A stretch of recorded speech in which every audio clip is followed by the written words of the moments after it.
All right. Green's up, so we're up.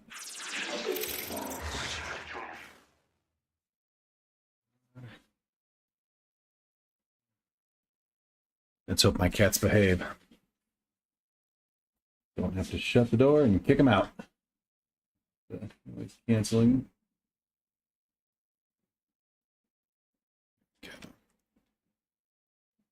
I really enjoy the noise canceling feature. However, if I'm just having these on my ears without really having anything playing in them and there's noise canceling going into them, it tends to make my ears hurt a little bit, makes me a little bit dizzy. Can't say I know why, but that's how it feels. All right, let's do.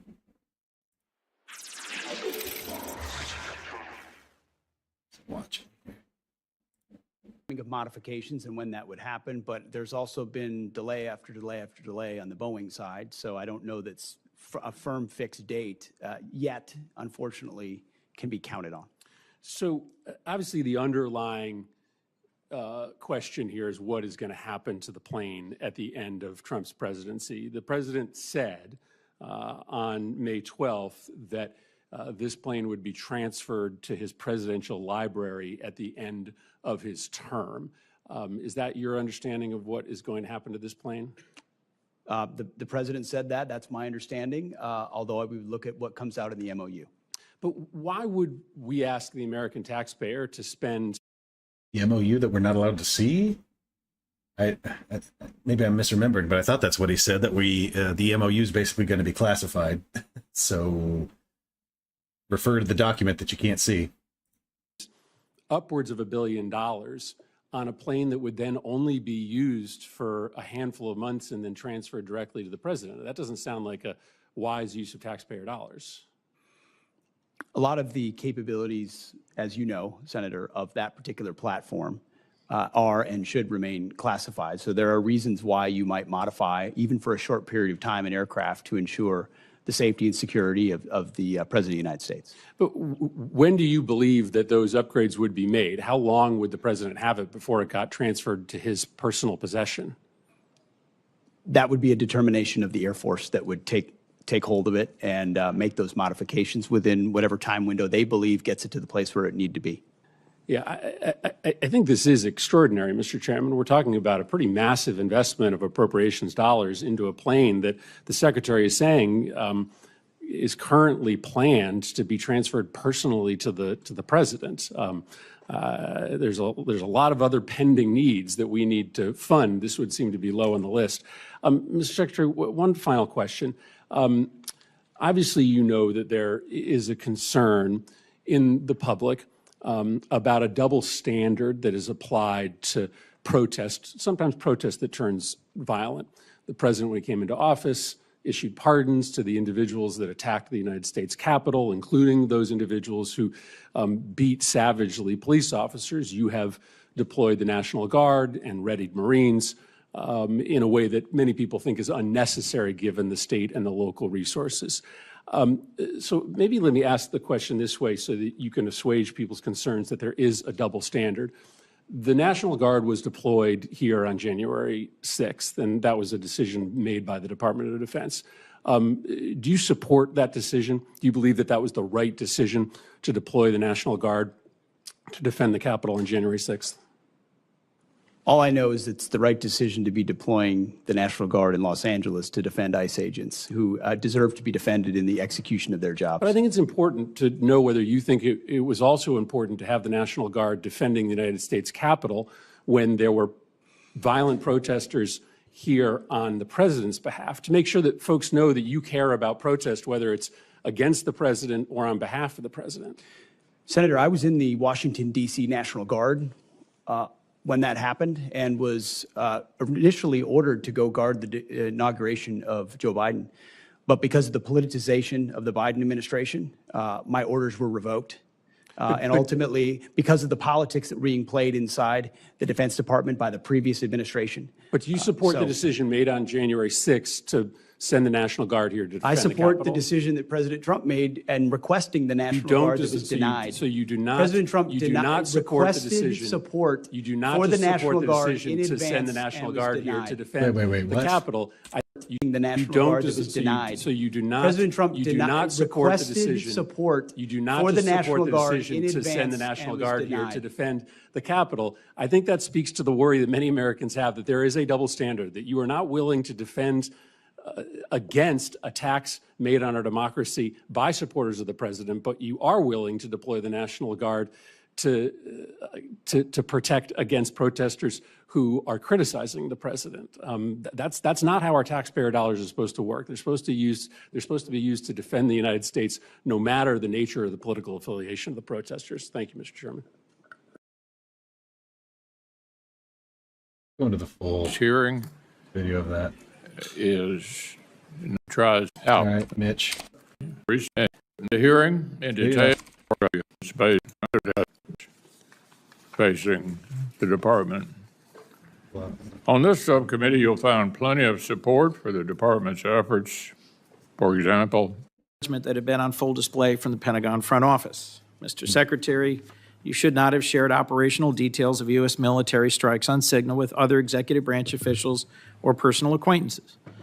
Mishandling important and sensitive military information in the middle of an operation by a secretary is unthinkable. You've also fired several top aides, and you've been unable to hire a new chief of staff for months. Mr. Secretary, this cannot continue. Your responsibilities to our troops and our nation are far too important. We cannot win the fight for the future without allies, nor deter China and Russia without a functional Department of Defense. And we on this committee simply cannot do our job without an adequate budget submission. I welcome partnership on these important priorities, and I look forward to discussing why we haven't been able to achieve that so far and where to go from here. Thank you, Mr. Chairman. Ms. Secretary General, go right ahead. We're anxious to hear from you.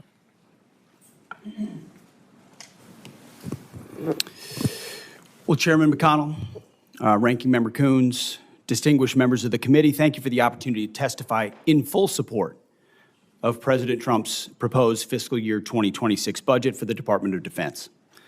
I'm honored to testify today alongside General Dan Kane, Chairman of the Joint Chiefs of Staff, and Bryn McDonald, who is performing the duties of DoD's Comptroller and Chief Financial Officer. We're also very proud to represent and serve our warriors and their families. Today, as they do every day, they're keeping America safe. They're defending the homeland. They're standing up to communist China. They're working hand in glove with our allies and partners, and they are achieving peace through strength. This morning, I'd like to start by thanking this committee. With that choice of statement, hand in glove, maybe I am just not familiar with that particular colloquialism, but wouldn't you say hand in hand? Hand in glove makes it sound like, I don't know, you're a germaphobe or something, and you want to work with this other person, but you're also like, I don't really want to touch them. I don't want to touch their skin, so I won't work hand in hand with you, but I'll work hand in glove. Yes, that, as long as you wear a glove, we can work together. I don't know if that's a new colloquialism, or maybe he just means they fit like a glove. Beats me. Committee and Congress for your bipartisan leadership to give our troops a big pay raise in 2025. This included an additional 10.5% raise for our junior enlisted service members, E1 to E4. Thank you all. All right, let's get an outline of the budget here that he's proposed. I want to see how much of that goes to wages versus other fluff here. Let's see. Do they have? Prefer not to get this from news organization. I prefer to get it from the Department of Defense. Let's see.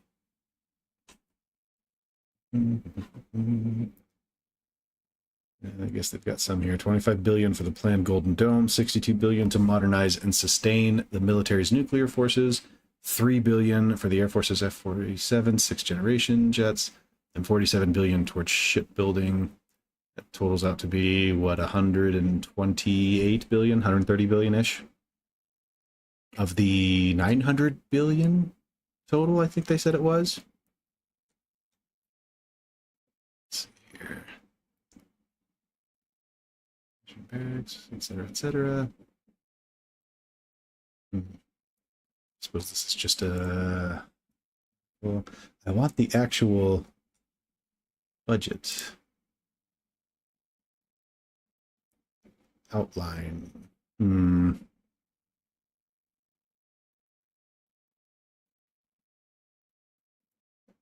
is that so hard to find?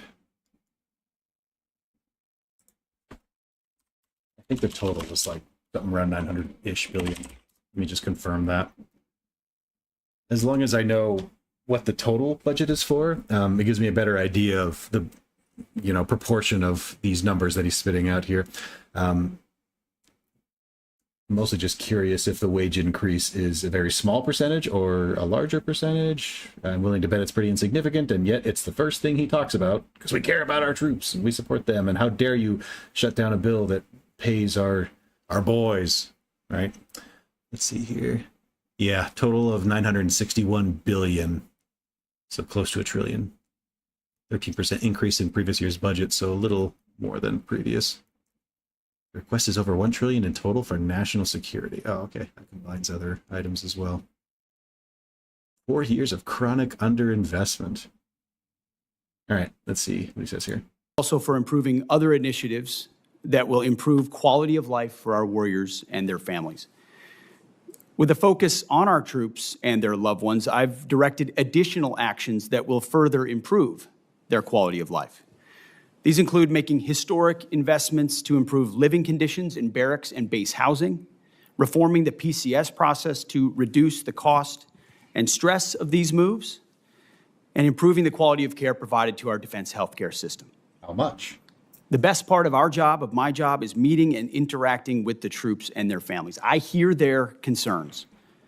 I know how it feels to face these challenges. I've been there recently.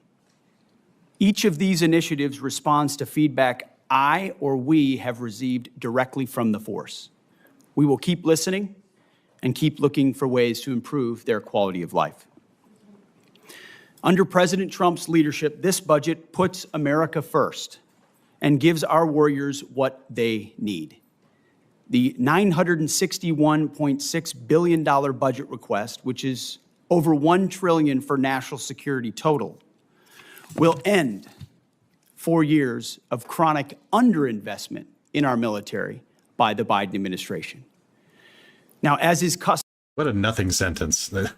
This new budget that is going to, the plan is to spend more than we've ever spent before, is going to reverse the last 4 years of not spending as much as we are going to spend now. Like, what are you trying to say there? That we are spending more now than we ever have before?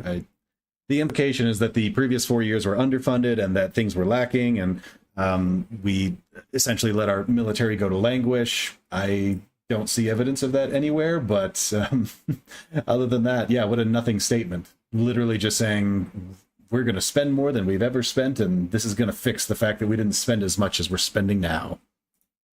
With first-year administration budget releases, additional time was necessary to implement presidential initiatives.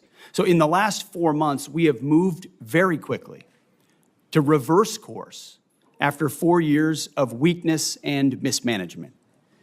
We found nearly $30 billion in savings across the department.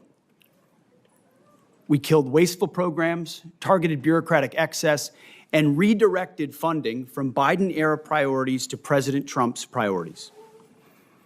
Working with the Department of Homeland Security, we increased border security, to say the least. We reduced China's malign influence in our hemisphere. We defended freedom of navigation in the Red Sea. However, because of so much deferred maintenance, we still have a lot of work in front of us to achieve peace through strength. So to carry out the president's mission, we've set 3 priorities for the department: restore the warrior ethos, rebuild our military, and reestablish deterrence. First, we're restoring the warrior ethos. President Trump charged me to focus relentlessly on warfighting, lethality, meritocracy, standards, and readiness, and that's exactly what we're doing. We're refocusing on what's important: our warriors. We're sweeping away distractions and bloated bureaucracy. We set standards that are high, equal, and unwavering. DEI is dead. We replaced it with a colorblind, gender-neutral, merit-based approach. And our force is responding incredibly positively to these changes. Because of President Trump, recruiting and retention is higher than it's been in decades. This budget provides a historic level of funding for military readiness, putting our warfighters and their needs first. And young Americans are responding and signing up in droves.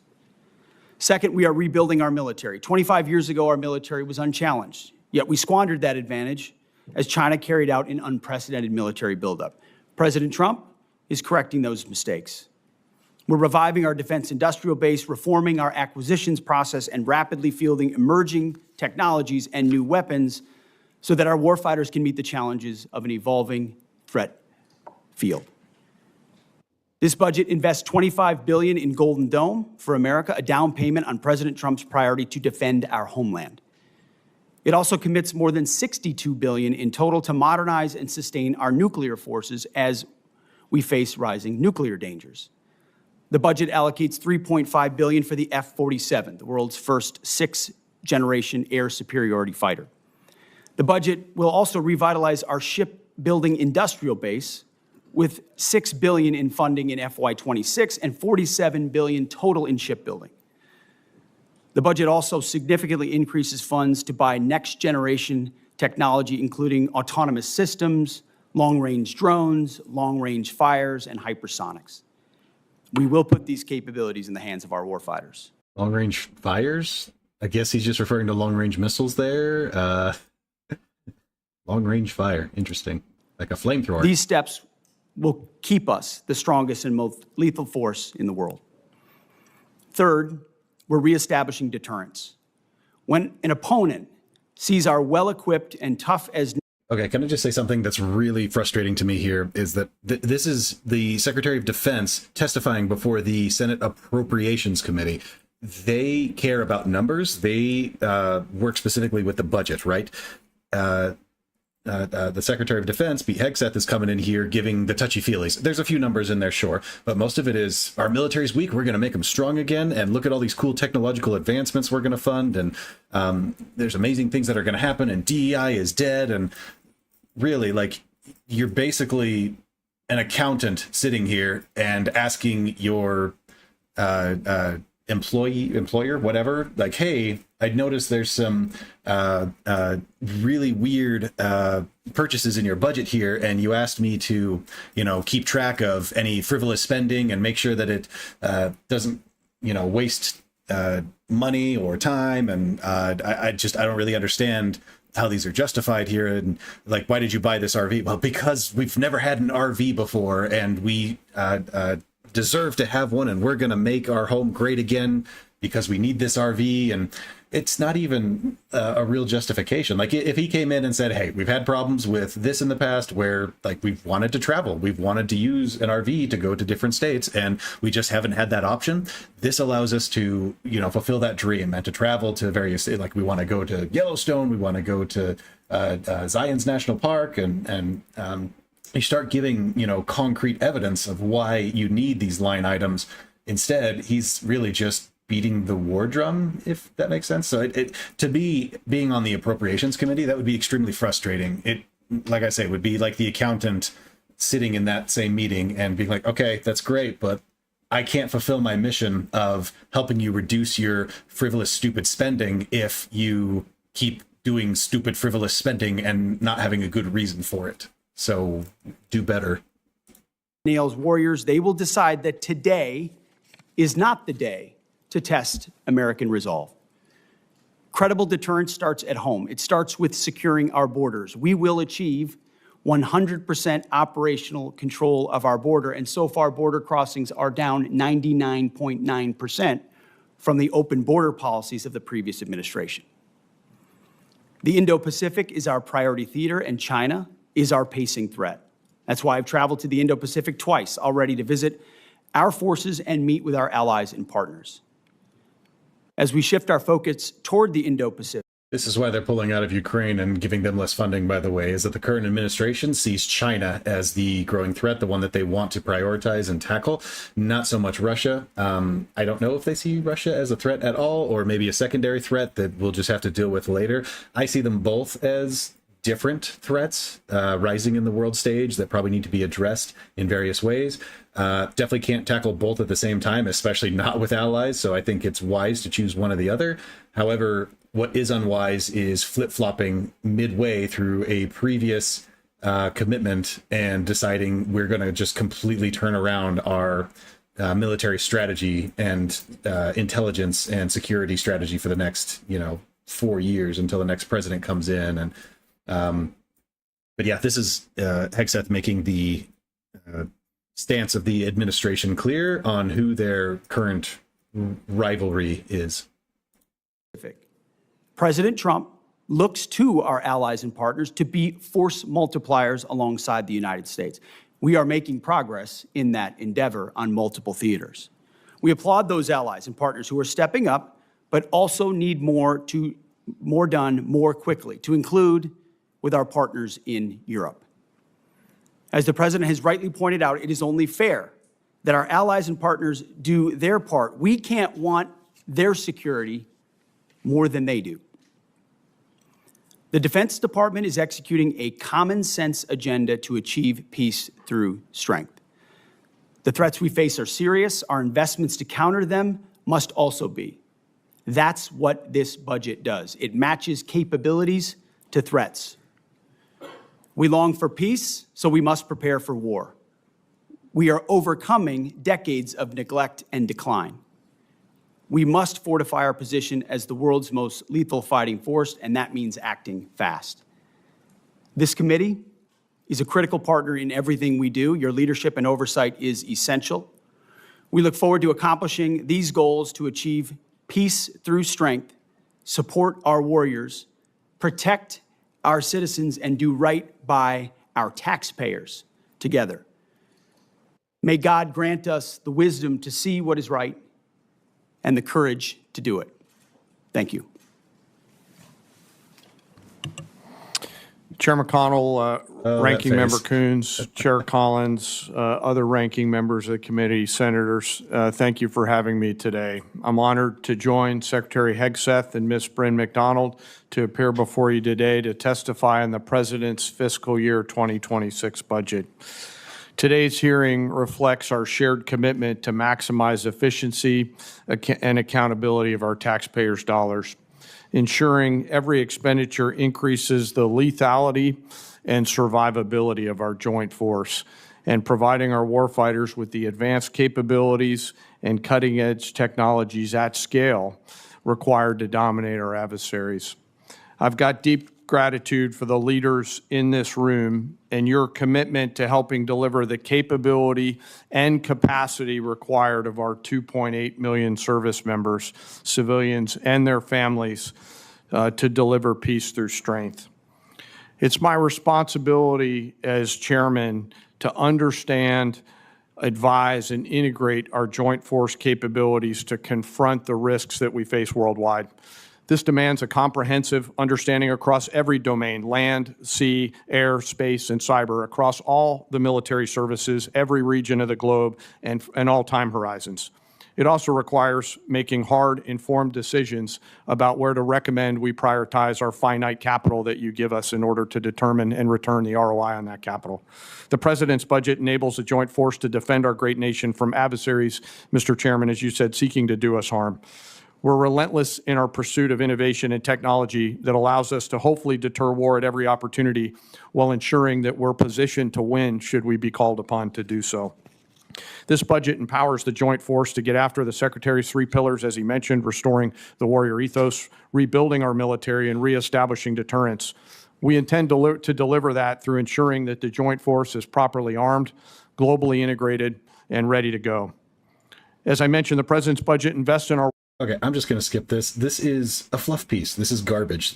All that they're saying are fancy words that don't mean anything, really. Like, this is, anybody who talks about corporate speak is, this is exactly what that is. So I'm going to skip these, at least the opening statements. Let's go through some of the I guess I'll try listening to Mitch McConnell for a little bit, but I worry that that's going to get boring real fast, so we might skip that. But at the very least, we're going to skip the opening niceties because they are garbage. There's nothing of any substance there. Oh, come on, YouTube. Don't want you to linger on any one of them, but answer the series of questions in one answer. Number one, who's the aggressor and who's the victim in the conflict? Russia's the aggressor. Wow. Which side do you want to win? As we've said time and time again, this president is committed to peace in that conflict. Ultimately, peace serves our national interests, and we think the interest of both parties, even if that outcome will not be preferable to many in this room and many in our country. Which side is President Xi pulling for? Well, as was stated by both of you, we obviously understand, unfortunately, under this administration and under the previous administration and the policies they pursued, it has driven Russia and China closer together. So there's no doubt that China would prefer that Vladimir Putin have a good outcome. But it would also prefer a prolonged conflict that would keep us and other countries tied down and incapable of paying attention to the malign influence of China elsewhere. One thing I'm sure we agree on is we don't want a headline at the end of this conflict that says Russia wins and America loses. And given the fact that all of our adversaries are communicating with each other, that's extremely important if we're going to continue to play the role in the world that the vast majority of members of Congress think we should still play, particularly now that our adversaries are more significant than they have been since the Berlin Wall came down. With regard to the money we're spending, what's the return on the investment of our security assistance to Ukraine? Senator, I would just say, given the approach of President Trump, that's not the headline, regardless. The previous administration, under the Obama administration, Crimea was invaded, and we gave them blankets. Under President Trump, during his first term, he gave the Ukrainians javelins, and the Russians did not. I don't think that's quite true. Let me double check this, but if I remember correctly, Crimea was occupied under Trump's administration. Well, no, I guess, let's see. Was it annexed under? Let's see. Invasion of Crimea. When exactly did that happen? This occurred in February and March of 2014, which was after Obama's presidency. What was he, 08 to 012?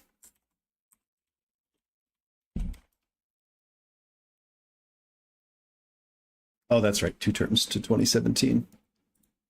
So it would have been invaded and annexed. Great, turning point. Okay. February 2014. Referendum was held.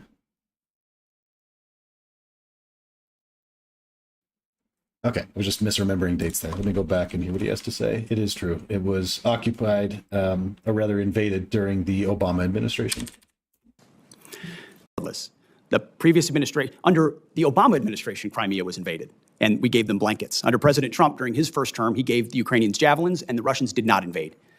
Under Biden, the Russians did invade, and aid was slow-walked incompletely, and as a result, it became a gridlock. Thankfully, the javelins that President Trump provided actually stalled the Russian advance. Now here we are at a place where Vladimir Putin knows that President Trump is strong. He knows his word means something, and as a result, a negotiated peace in Ukraine makes America look strong, makes us look like we understand the state of the world and where we want to be focused, even if we understand that Russia's the aggressor, and we applaud the efforts of the Ukrainians. There is a moment where you have to recognize what exists on the battlefield and that a better outcome is a negotiated peace to stop the killing and stop the slaughter. And our budget reflects that perspective. If I may, Mr. Secretary, I'm not here to defend the previous administration.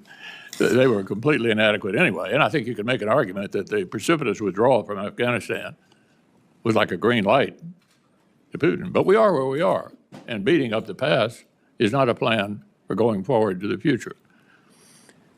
What has benefited the United States, I think you would agree, 38 different states have produced weapons or parts of weapons out of the money that the Ukraine supplemental package passed last year. 2 new members of NATO now increased spending by virtually all of our NATO allies, which President Trump deserves part of the credit for encouraging that. Vladimir Putin probably guaranteed it would happen. Everybody seems to be moving in the right direction. And then they look at us and wonder whether we're in the midst of brokering what appears to be allowing the Russians to define victory. I think victory is defined by the people that have to live there, the Ukrainians.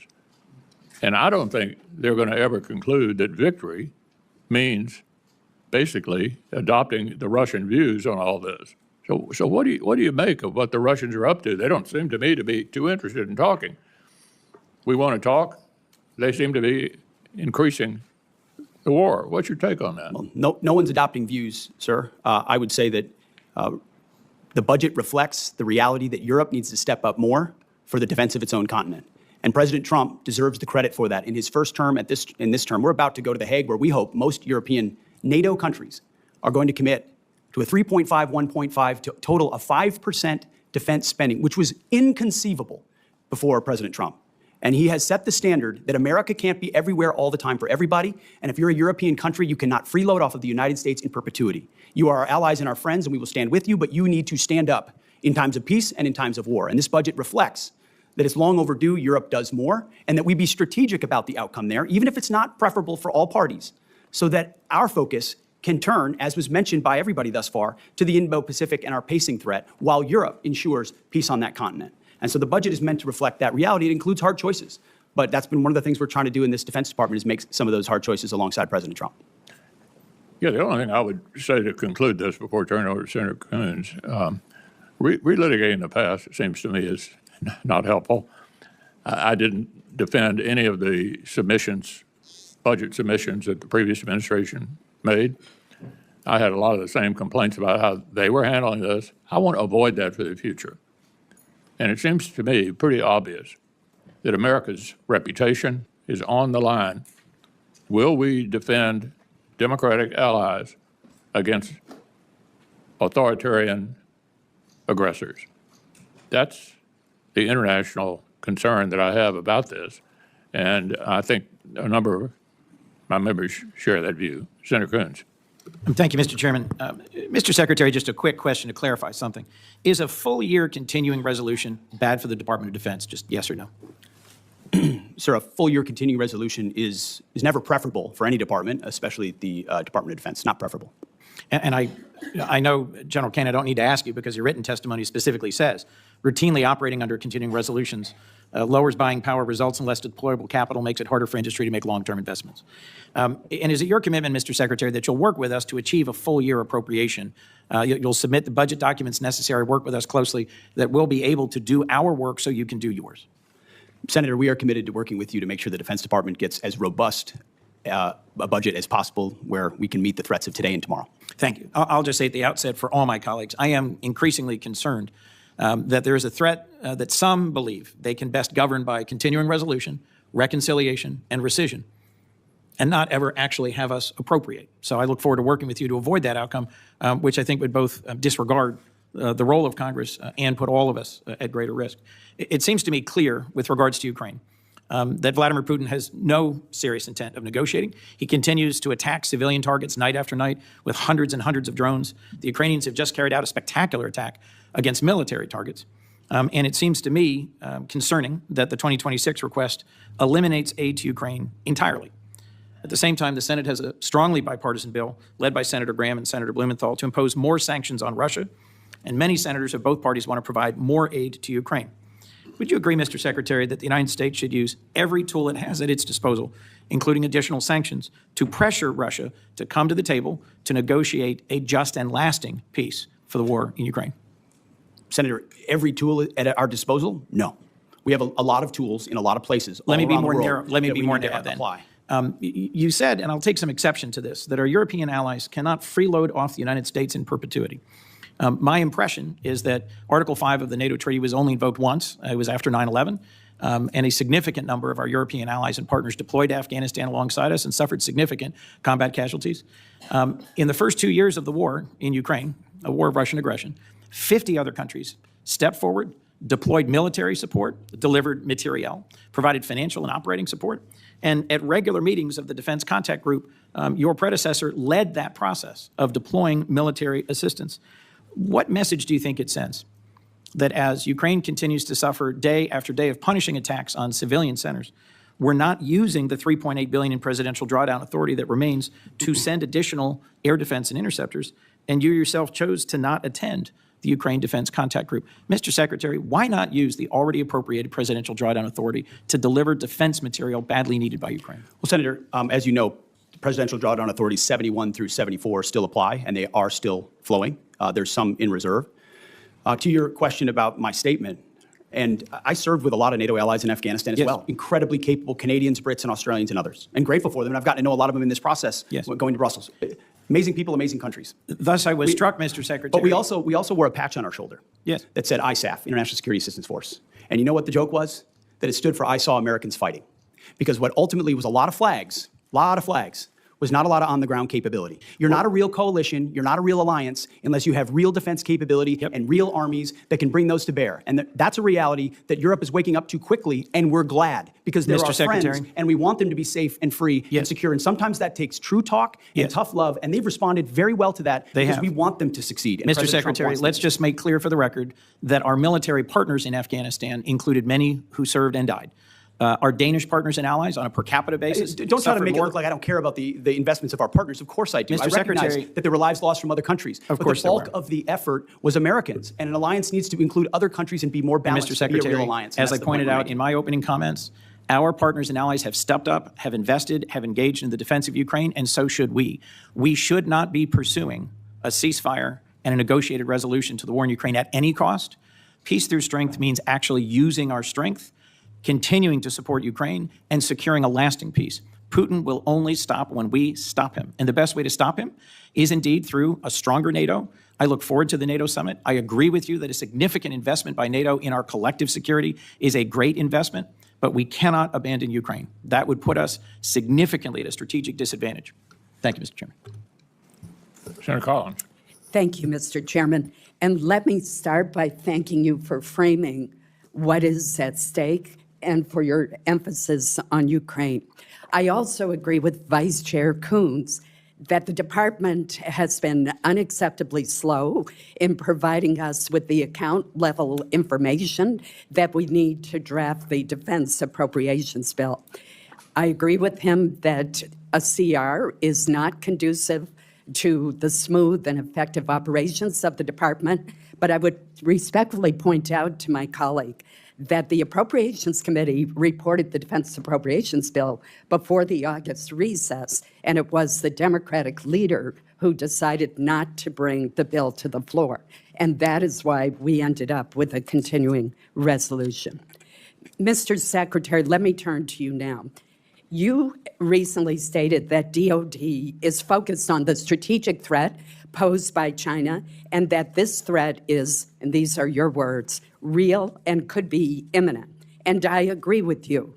China now fields a navy of approximately 400 ships and is expanding its fleet at a pace that far exceeds ours. The U.S. Navy currently has only 293 ships, clearly inadequate. Yet the Department of Defense budget for FY26 proposes funding for only 3 additional ships, a Columbia-class submarine, a Virginia-class submarine, and an ocean surveillance ship. No funding in the base budget is requested for DDG-51s, the Navy's workhorse surface combatant. Instead, the administration unwisely is relying on reconciliation to fund a This is a gross oversimplification of the capabilities of the U.S. Navy. To just compare tit for tat, number for number, U.S. Navy versus Chinese Navy is ridiculous. Like anybody who studies naval wartime tactics in World War II or really any naval theater whatsoever will know that no ship is created equal, right? There are torpedo boats versus battleships, and one can sink the other without a problem. It all depends on tactics and deployments and the capabilities of that Navy. So to compare them one-to-one like that is ridiculous. China, at least from a generalized sense in their country, is known for being able to amass large amounts of things that are decent imitations, but tend to be lesser quality than what can be made in other countries. Not to say that there's anything wrong with that. That's just typically the strategy and the way that they industrialize, right? And at the very least, like I say, you can't compare the numbers one to one. Are they battleships? Are they frigates? Are they destroyers? Are they aircraft carriers? These days, aircraft carriers tend to be the most important naval vessel out there. And as of right now, the United States is the only Navy that can field naval carriers with any real projection of power. Every other country that tries to do so is either one, they only have like one aircraft carrier, or two, even if they do have that aircraft carrier, they cannot take it very far from port. They're not able to provide it the support that it needs in order to deploy properly. It's a massive target for any other Navy out there or Air Force that wants to, take a crippling blow to them because of the fact that they can't properly defend it and they don't have the naval logistics to actually support that. So I'm going to need more information on the various navies before I'm going to care that the numbers are different there. Let's see. Second Virginia-class submarine, and 2 Arleigh-Burke-class destroyers. Reconciliation, Mr. Secretary, was meant to provide one-time supplemental funds to augment the defense budget, not to supplant the investments that should be in the base budget. Could you explain the department's rationale for excluding these critical war-fighting platforms from the annual appropriations request and creating instability for future defense budgets? Well, Senator, I appreciate the question. There are a lot of complexities that go into how budgets are formed. From the view of our department, working on Capitol Hill and with the White House, is that we have 2 bills and 1 budget. So when I look at the threats that we face in the Indo-Pacific, that is precisely as we've worked with the chairman and the joint staff and across OSD and all the COCOMs, that has precisely been the compass by which we have judged the capabilities that we need. So when you look at the totality of the $961 billion or $1 trillion total over national security, that's 19 new ships. It's a historic investment in shipbuilding. It's over $6 billion in the shipbuilding defense industrial base. It's long-range fires, it's hypersonics, it's pre-positioning stocks, it's critical munitions. It's all focused in ways the previous administration talked a lot about, but we are actually making the tough choices to invest in. So I understand the dynamics of base bill versus reconciliation, and I concede that, ma'am. But ultimately, we're looking at it as one investment for FY26, and we think with a 13% increase over last year that it's a historic investment. Well, I would point out that the budget overall actually provides less buying power than the FY25 enacted budget because it does not adjust for inflation, and I hope that's something that we can work together on to correct. Let me turn to another issue. The Portsmouth Naval Shipyard in Kittery, Maine, overhauls the Navy's submarines, nuclear submarines. Senator Shaheen and I helped to secure an exemption from the hiring freeze for the shipyard, and that is absolutely essential. But if I could speak for Senator Shaheen as well as myself, both of us are hearing from shipyard leaders as well as the Navy, as well as the rank and file workers, the union leadership, that the delays in hiring and onboarding across the workforce, from frontline mechanics to security personnel, continue. Could you speak to what is causing this delay since the exemption from the hiring freeze was granted months ago? Well, it's a great point, Senator. I will have our team dive into that because that should not be the case. There was very specifically exempted because of the importance of those shipyards, and whatever we can do to speed it up for you, we will do. Thank you. Thank you, Senator Collins. Senator Murray and then Senator Graham. Thank you very much, Mr. Chairman. Secretary Hegseth, you oversee one of the largest and most important organizations on planet Earth. More than anything, the Department of Defense needs stable, competent, and strategic leadership. And much as I had feared back in January, it is not what we are seeing under your leadership. In a matter of months, you have lost top aides and reportedly struggled to hire new ones. You have fired highly respected top military officials. You shared highly sensitive attack plans over Signal and apparently with people in your own personal circles, and you've not taken responsibility for those mistakes. All the while, the security challenges we face have grown larger, not smaller, And then in the face of these challenges, you have taken a series of actions that weaken our posture. For example, in my home state of Washington, which is home to many DoD installations critical to our Indo-Pacific strategy, you have pushed out almost 2,000 highly trained civilian employees, including at Puget Sound Naval Shipyard. Mr. Secretary, you talk about returning the department to its mission of warfighting, but I am repeatedly hearing that your policy and personnel changes at the Pentagon are only undermining, not strengthening our military's preparedness to protect our country. You are deploying the American military to police the American people. You're sending the National Guard into California without the governor's request. Sending the Marines, not after foreign threats, but after American protesters. And now President Trump is promising heavy force against peaceful protesters at his D.C. military parade. Those sorts of actions and that sort of rhetoric from a president of the United States should stop every one of us cold. Threatening to use our own troops on our own citizens at such scale is unprecedented, it is unconstitutional, and it is downright un-American. We should all be speaking out against this and demanding accountability. Now, Mr. Secretary, I have to say, for people who tout their commitment to transparency and efficiency, I've never seen an administration more bent on hiding basic facts from American people. Your department has been unresponsive to congressional inquiries and oversight requests, all the while you are working to muzzle the free press, denying journalists access to the Pentagon press corps. Now, before I turn to my questions, let me just note, it is now mid-June. And we only, just a few days ago, received some, but not all, important portions of your budget request. It should not have taken this long to get this request, and we do still need to see the justifications in order for this committee to do its work.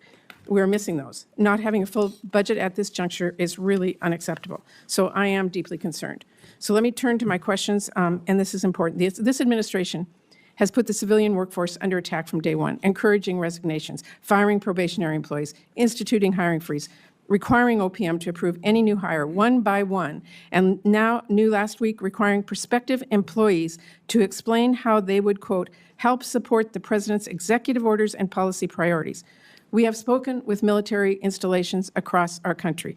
Almost all of them have been forced to fire skilled civilian employees who are badly needed, and all of them also have hundreds, and in some cases thousands, of new hires ready to bring on board, but now have to individually be reviewed by OPM, apparently to ensure that they support the president's priorities.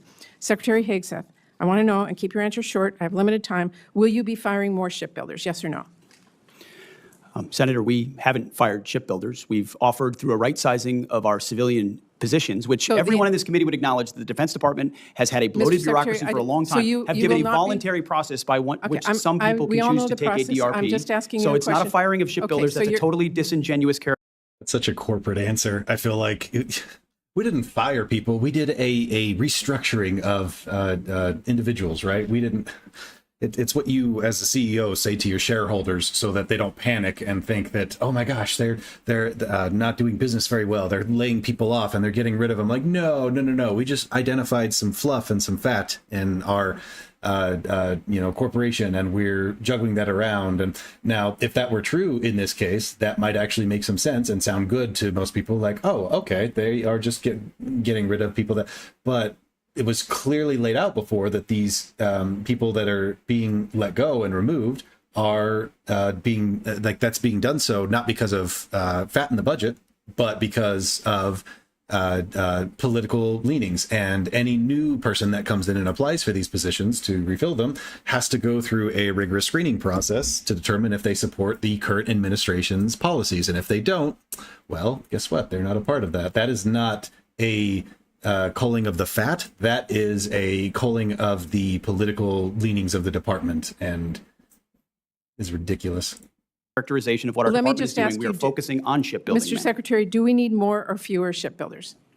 We are investing historically in our shipbuilding defense industrial base and workforce and ships in this budget, more than anything the previous administration ever did. So, well, you managed to I fire refuse highly to skilled answer the workers, question. including my home state of Washington, for no reason. So let me just say, the Navy needs welders, not people who can recite a president's executive orders. If the Navy wants to hire a qualified candidate for the role, but that candidate happened to vote for or donate to Democrats, would they be hired?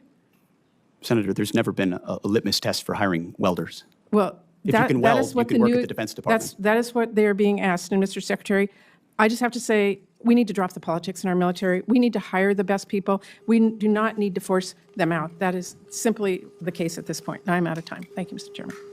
Senator Graham. Thank you. Welcome. And half the battle for these hearings is really just like, it's like boxing, running out the clock. Just take long enough in your answers that you don't actually have to give a real response. You just wait it out. And then when the ref goes ding, ding, ding, oh, thank goodness we can move on to the next round. And I have not yet been knocked out. So it's very frustrating that they don't give them sufficient time to grill these down. And it's not treated more like a, well, I would like to see it treated more like a court case where it is insisted upon them to be direct and answer the question, and we will stick with this line of questioning as long as is necessary to determine the truth and validity of your claims here. But this is just a hearing. This is not, or like, a testifying hearing. This is not, like a criminal court case or anything. So not exactly the same level of urgency there. One of the things you're trying to do is hire people based on merit, right?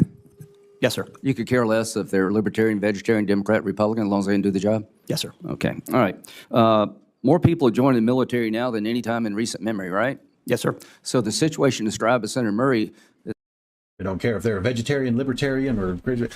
But oh my gosh, if they're a DEI hire or if they're a trans person, ooh, I don't care if they can do the job. We do not want them. is not being viewed by other Americans because they're signing up in droves. Senator, there's been a historic surge. You know why? Because they think you're a winner. They think you're going to lead. They think you're going to have their back. That's why they're signing up. Keep doing what you're doing. Now, do you agree that the world kind of miscalculated Hitler in the 20s and 30s?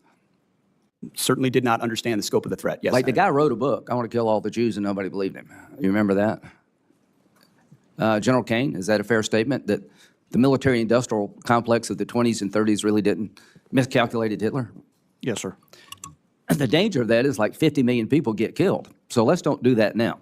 As to Iran, they say they want to kill all the Jews. Do you agree with them? I believe they mean what they chant. Yes, Senator. Do you agree with that, General Kane? Sir, I think they've got some agendas for sure to. Well, is that advance agenda to use a nuclear weapon against Israel? Sir, I think they would potentially. They had a nuclear weapon. Would they use it against Israel? In your professional military judgment. Sir, I think they'd use it to pressure Israel. I don't know whether they would use it. Well, is it 50-50, 60-40, 70-10? What is it? Sir, I don't know what the percentage is. Well, you can't be wrong, can you? What does Israel think? Sir, I think they think they would potentially. What do you use think, nuclear- Mr. Secretary? If they had a think- nuclear weapon, would they use it to wipe out Israel? I think Israel believes, quite understandably. Do you believe that? That it is an existential Do threat you to their believe existence. that? Hold on. And in the hands of the wrong Iranian, a cleric or a radical, that they would seek to Well, use is this a radical cleric that exists there today? Well, as of If right he's now, not, yes. who the hell would be? So I'm trying to get everybody to think, let's don't do what we did in the 30s. They're going to use a nuclear weapon if they get it.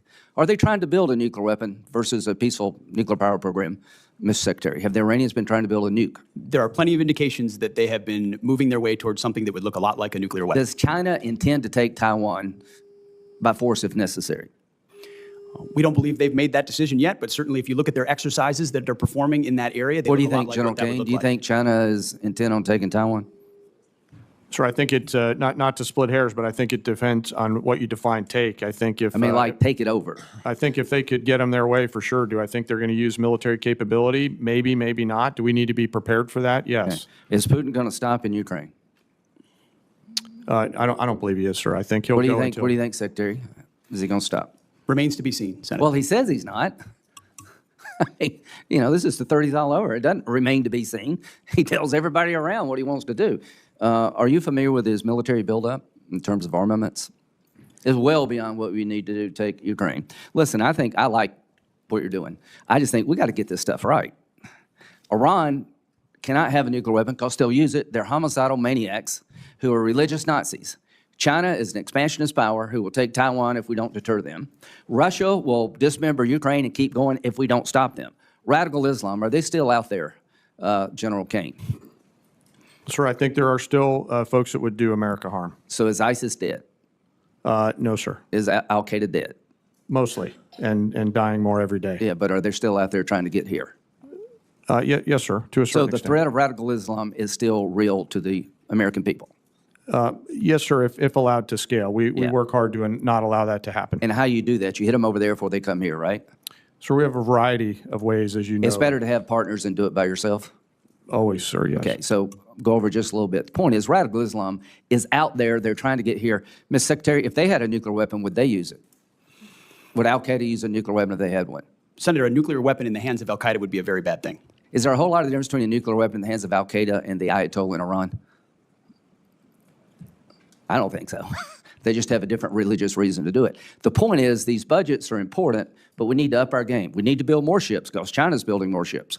So we need to hit the enemy before they hit us. We need the ability to project. As to, final thought, as to Russia, China buys and India buys 70% of Russia's oil, Mr. Secretary. Are you familiar with that? Yes, sir. If they stop buying cheap Russian oil tomorrow, would that grind Putin's war machine to a halt? It's a vulnerability. Yes, sir. We have an ability through legislation to get China and India's attention that if you keep buying cheap Russian oil to empower Putin to kill Ukrainian children, you're going to lose access to our markets. I would urge you and the administration to use that tool to get the attention of China and India. I'll end with this. We're not going to evict every Russian from Ukraine. I'm a practical guy. But we got to end this war so we don't entice China to take Taiwan, and we don't encourage Iran to think we're just all talk and stopping their nuclear ambitions. So you live in very dangerous times. I want to help you. General Kane, you're the right man at the right time. Thank you. Senator Reed, and then Senator Moran. Thank you, Mr. Chairman. Welcome, Mr. Secretary, Mr. Chairman. Mr. Secretary, you have already ordered 4,000 National Guardsmen into Los Angeles, plus 700 active duty Marines. That's against the advice and opposition of the governor, the mayor, and the chief of police of Los Angeles. And these forces are in addition to 11,000 military personnel, active duty and National Guard, that have been deployed to the southern border in support of Customs and Border Protection. Separately, the Department of Homeland Security has requested more than 20,000 National Guard troops to assist in, I quote, interior immigration efforts. And I understand you've approved an additional phase of 700 service members for this mission, with additional associated command and control from Texas, Florida, and Louisiana.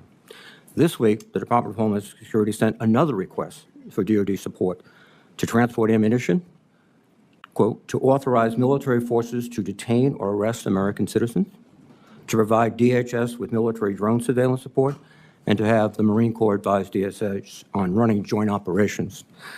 Is it your intent to approve these requests, all of them?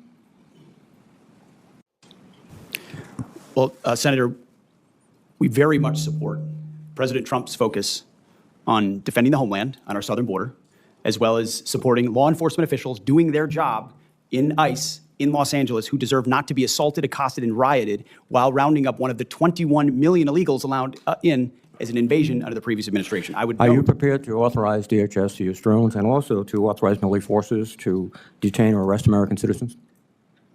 Senator, every authorization we've provided the National Guard and the Marines in Los Angeles is under the authority of the President of the United States, is lawful and constitutional. They are assisting in defending So the answer law is yes. enforcement officers So the and law answer is enforcement yes. facilities So the in answer is in the yes. execution of their job The answer is yes. in the city of Los Angeles.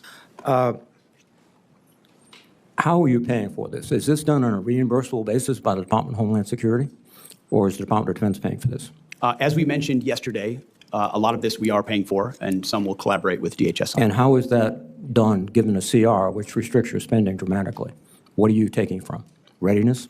Well, as we acknowledged, and I can pass to my Just real quick, one thing that I thought was really interesting that I learned the other day is that the cost of them sending these 4,000 National Guard troops and Marinesmen to California to be deployed there is going to cost more than the military parade that's going to be set up on Trump's birthday. If I remember right, the military parade is something like $45 billion, and this deployment in its current state over the course of the 6 months, I believe, is going to cost like triple that, something like $135 million. I just found it really interesting and funny that a National Guard deployment that was not asked for and probably not needed, at least with the gift of hindsight, is going to cost more than a military parade showing off the military might and capabilities of the United States Army. colleague Bryn, who knows the details on this, but in 2025, where we took from, we have completely refunded and then some in the FY26 budget. Your whole ethic seems to be revolving on the lethality of the military force. How is this operation with Marines and National Guardsmen improving their lethality? Senator, you mentioned the 11,000 at the border. It's actually 13,000. And I've been down there to speak with them multiple times.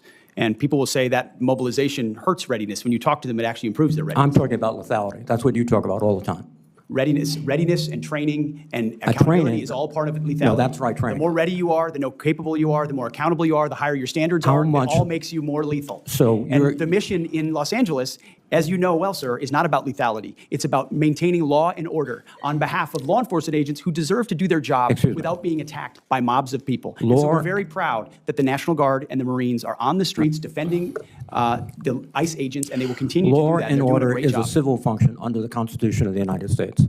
Civil enforcement, law enforcement authorities, not the U.S. military. And There's plenty of precedent for the U.S. military supporting law and enforcement officers. what your military is doing right now is laying concertina. Yeah, but that's precedent that's established under the Insurrection Act and Posse Comitatum, where the deployments are either at the government or the legislator of the states, the legislators of the states request, them saying, hey, we need some more support here. These riots are getting too big, or we have an insurrection on our hands, or whatever it might be. Mr. President, please, will you bring some more federal forces in? Or the threat was escalated and big enough where the president clearly didn't need their approval. He was able to invoke the Insurrection Act and basically state himself, like, yeah, I don't even need the governor to convene on this. There's enough people here that are causing problems that it's a clear and apparent danger.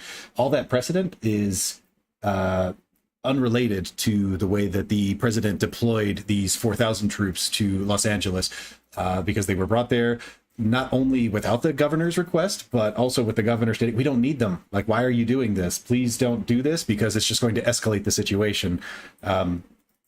And from my understanding of the Insurrection Act and Posse Comitatum, the president does not necessarily have the capability to do that, which the District Court of Northern California recently would agree with me on, stating that the president did violate the Constitution in that particular area and is required to give the National Guard back to the control of the governor, who is the commander-in-chief of the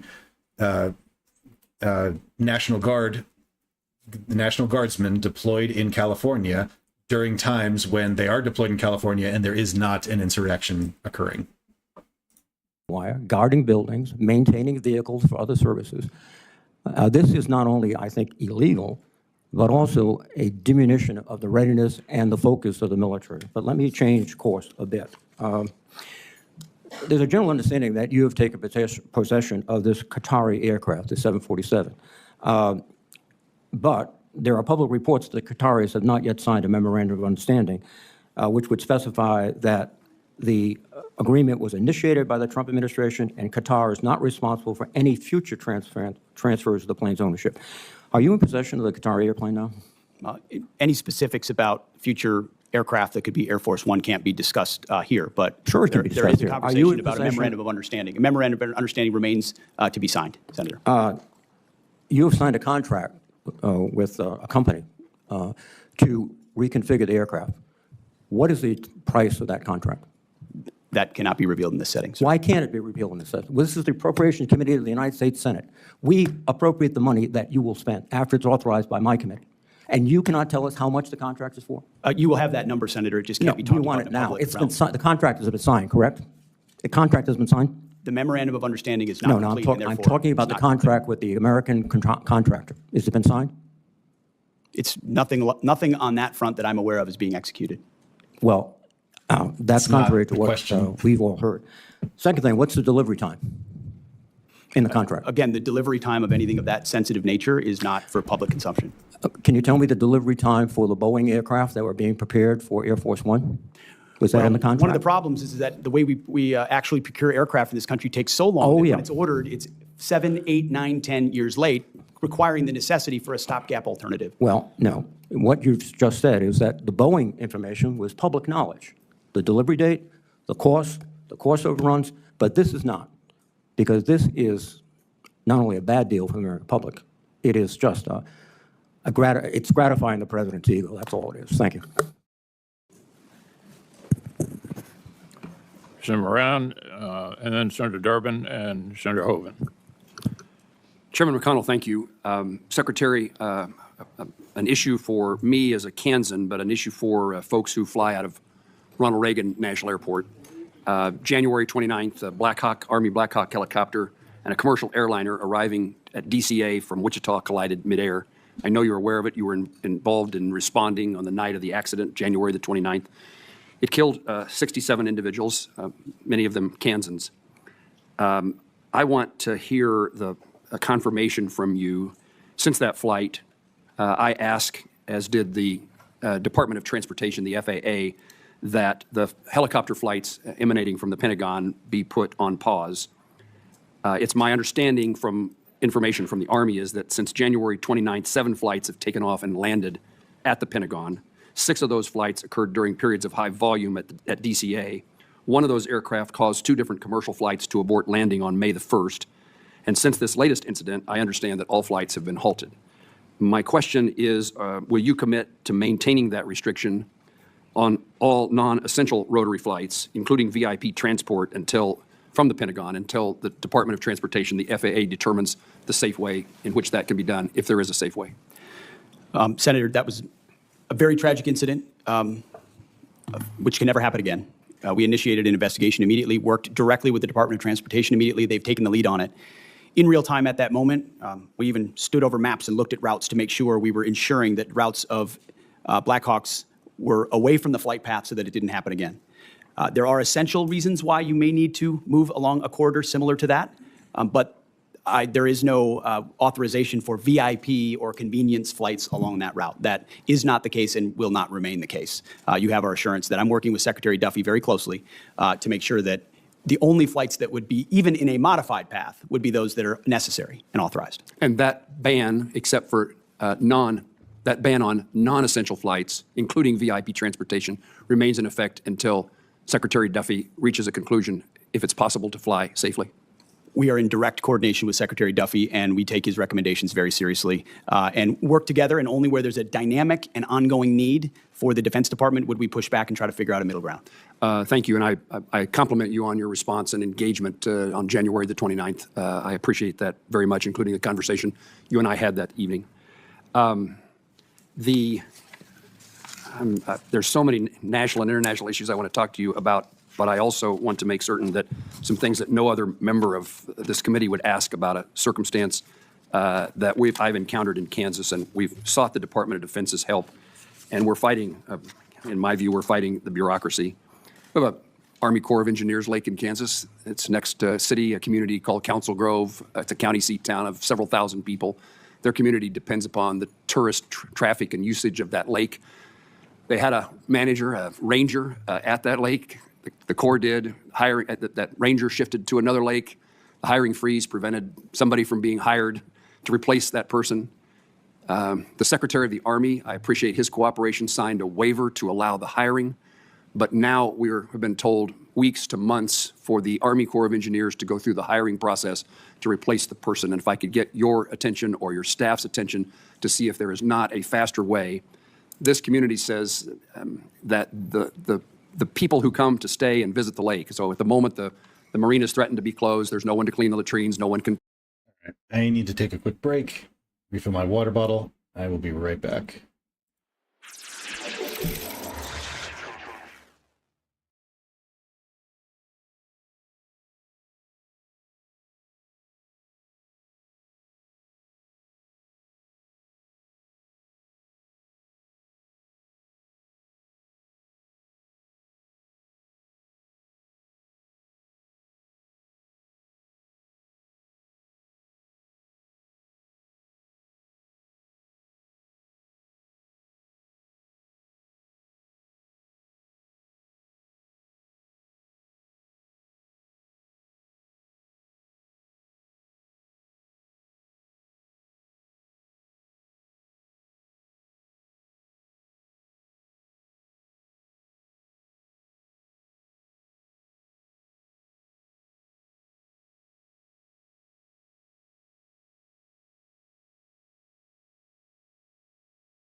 All right.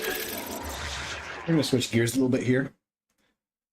Oh, I don't find this hearing incredibly interesting, and I don't have too much to say about it, so let's look for another video to watch, something a little more controversial, maybe.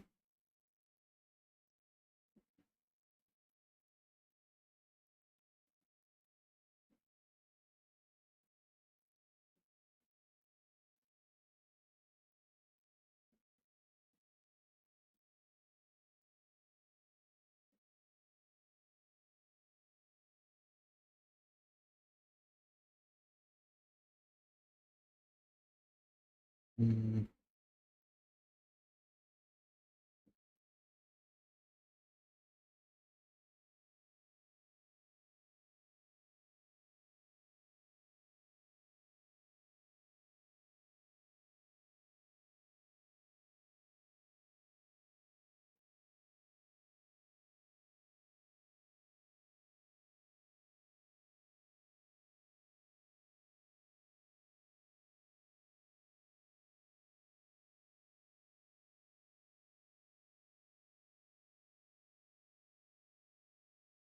Let's see this. It's a bit old, but it'd be interesting. Lila Rose on Jubilee. One, let's see, pro-lifer versus 25 pro-choice. It does break my heart that if you're sharing you had an abortion, that there could be a child, I don't know how old they'd be, 10 years old today, who would be cheering you on saying, go get him, Mom, you got this. I can promise you that would not be the case. With your statistic and your information, your baby had a right to live. You don't get to speak for my child. You don't get to speak for my child. Let's start right there. Hey everybody, I'm Lila Rose. I am the president and founder of Live Action. I am a mom of 3, a wife, and the host of the Lila Rose podcast. And today I'm surrounded by 25 pro-choice activists. My first claim is abortion leaves women scarred for life. That's a big claim.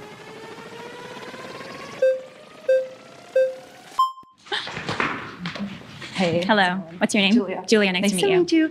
Okay, so from my understanding is scar means permanent, and I would argue that life is permanent. And so by not allowing women to an abortion, you're basically saying you have to have this permanent being that exists in this world. Death is also permanent. And that's what a lot of women struggle with, especially on the anniversary of when that baby would have been born. For many women, again, I've talked to hundreds just personally, but there are thousands and millions more out there. On the anniversary of when that baby would have been born, 1, 2, 3, 4 years old, there's deep regret and pain, and some struggle with mental illness afterwards or other struggles, or they have fertility issues. There have been several studies done that show that women have higher suicidality who have abortions than that women that give birth. There's a California study, which is 200,000 Medicaid patients, 150% more likely to commit suicide if they had had an abortion than if they had given birth. Right. So I think So when what do we you think about that? So I have a lot. I have a lot of abortion can be thoughts about that. scarring. I also want to talk about the fact that, from my understanding, is you did go undercover into Planned Parenthoods, and I have many friends that work at Planned Parenthoods. Which honestly, I'd feel a little unsafe if someone was like going undercover to mask something. Do you know also, what we the other were thing is exposing in the abortion clinics? Oh, hold on a minute. I think abortion's not an easy choice for women. I don't go, oh, you know what do I want to do today? So go see a movie or have an abortion. Isn't it It's not an easy choice, girl. Like, why is abortion not an easy choice it's for not women? easy choice for any woman. Why? Why? Because you are literally deciding your own future on your own terms, and you're allowing women the choice. And why is that decision so heavy? For example, Also, I could go in, the decision's heavy because you're I could go in and get a wisdom tooth removed, and I'm not going to an have elective this choice, heavy, much like an I'm not abortion, going to which have this heavy decision around it. Why is abortion such a uniquely heavy decision? Why It's are women the because- only ones it's because having to it's choose these and involving- we're shamed instead it's of men? it's involving Because the an men who are innocent human committing life, a acts new of child. assault, let's see, I don't think they're father of the year, quite frankly, if they're committing acts of violence We against are women. in total agreement on that. We're in total agreement on Okay, that. you're a mother. How many adopted children do you have? I don't have any adopted Okay, children. so what about all the but I would children love that to are adopt forced? one day. Okay, so great. Let's call the agency tomorrow. It'll take a couple years to go through the adoption process. Well, leaving are you children in aware- foster care are you- into the system are you aware that thus that affects them and there causes are scarring over against the women that there have are to make that 2 choice. million Girl. Like, families. what? There are 2 million families who would like to adopt a newborn baby and they can't. Okay, are you helping them? Because if you're providing resources, we like, do you should- promote and help them, but you know, great. So you then know why are the there reason why they can't 100,000 adopt. The reason they're not able to adopt is because we have 1 million abortions a year. Our country kills children. Those, if there were we have access 1 million to safe abortions a year. abortions, I would say that scarring exists. And those are all physically when legal they have abortions. unsafe To be clear, abortions. those 1 million abortions a year are all being You're done Catholic, legally. right? I am Are you Catholic. not going to feel Catholic guilt when all the women are dying in parking lots from illegal abortion? abortions? So women are dying right now from legal abortions. Women who take the abortion pill, 30,000 of them are going into the emergency room every year because of the abortion, the legal And abortion doctors pill. are now in fear of The malpractice media is because lying of to you people- guys. The media is Oh, lying to you guys because okay. legal abortion I'm kills not. women. It killed Tanya Reeves in a Chicago Planned Parenthood. I have a lot of friends who had abortions. They're live. I was talking to them yesterday. They're pretty chill. They're actually pretty great. They're in therapy because they made that choice to have children when they are ready to have children. There's tens of thousands of women who go to emergency rooms because of the abortion pill. There are dozens of women who die from If they legal had safe abortions. access in And that was- education, those sex were- education but early on, those were women safe- and safe men legal abortions that they were well, having. men and women would have access to education to understand sex. You've been voted out by the majority. Please return Thank you. Nice to meet you.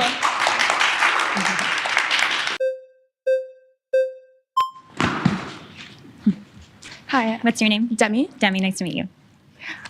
So I just want to clear it up. When you say scarring for life, what do you mean? Yeah, I what mean, does she it leaves at minimum emotional wounds on many women and some of them physical wounds.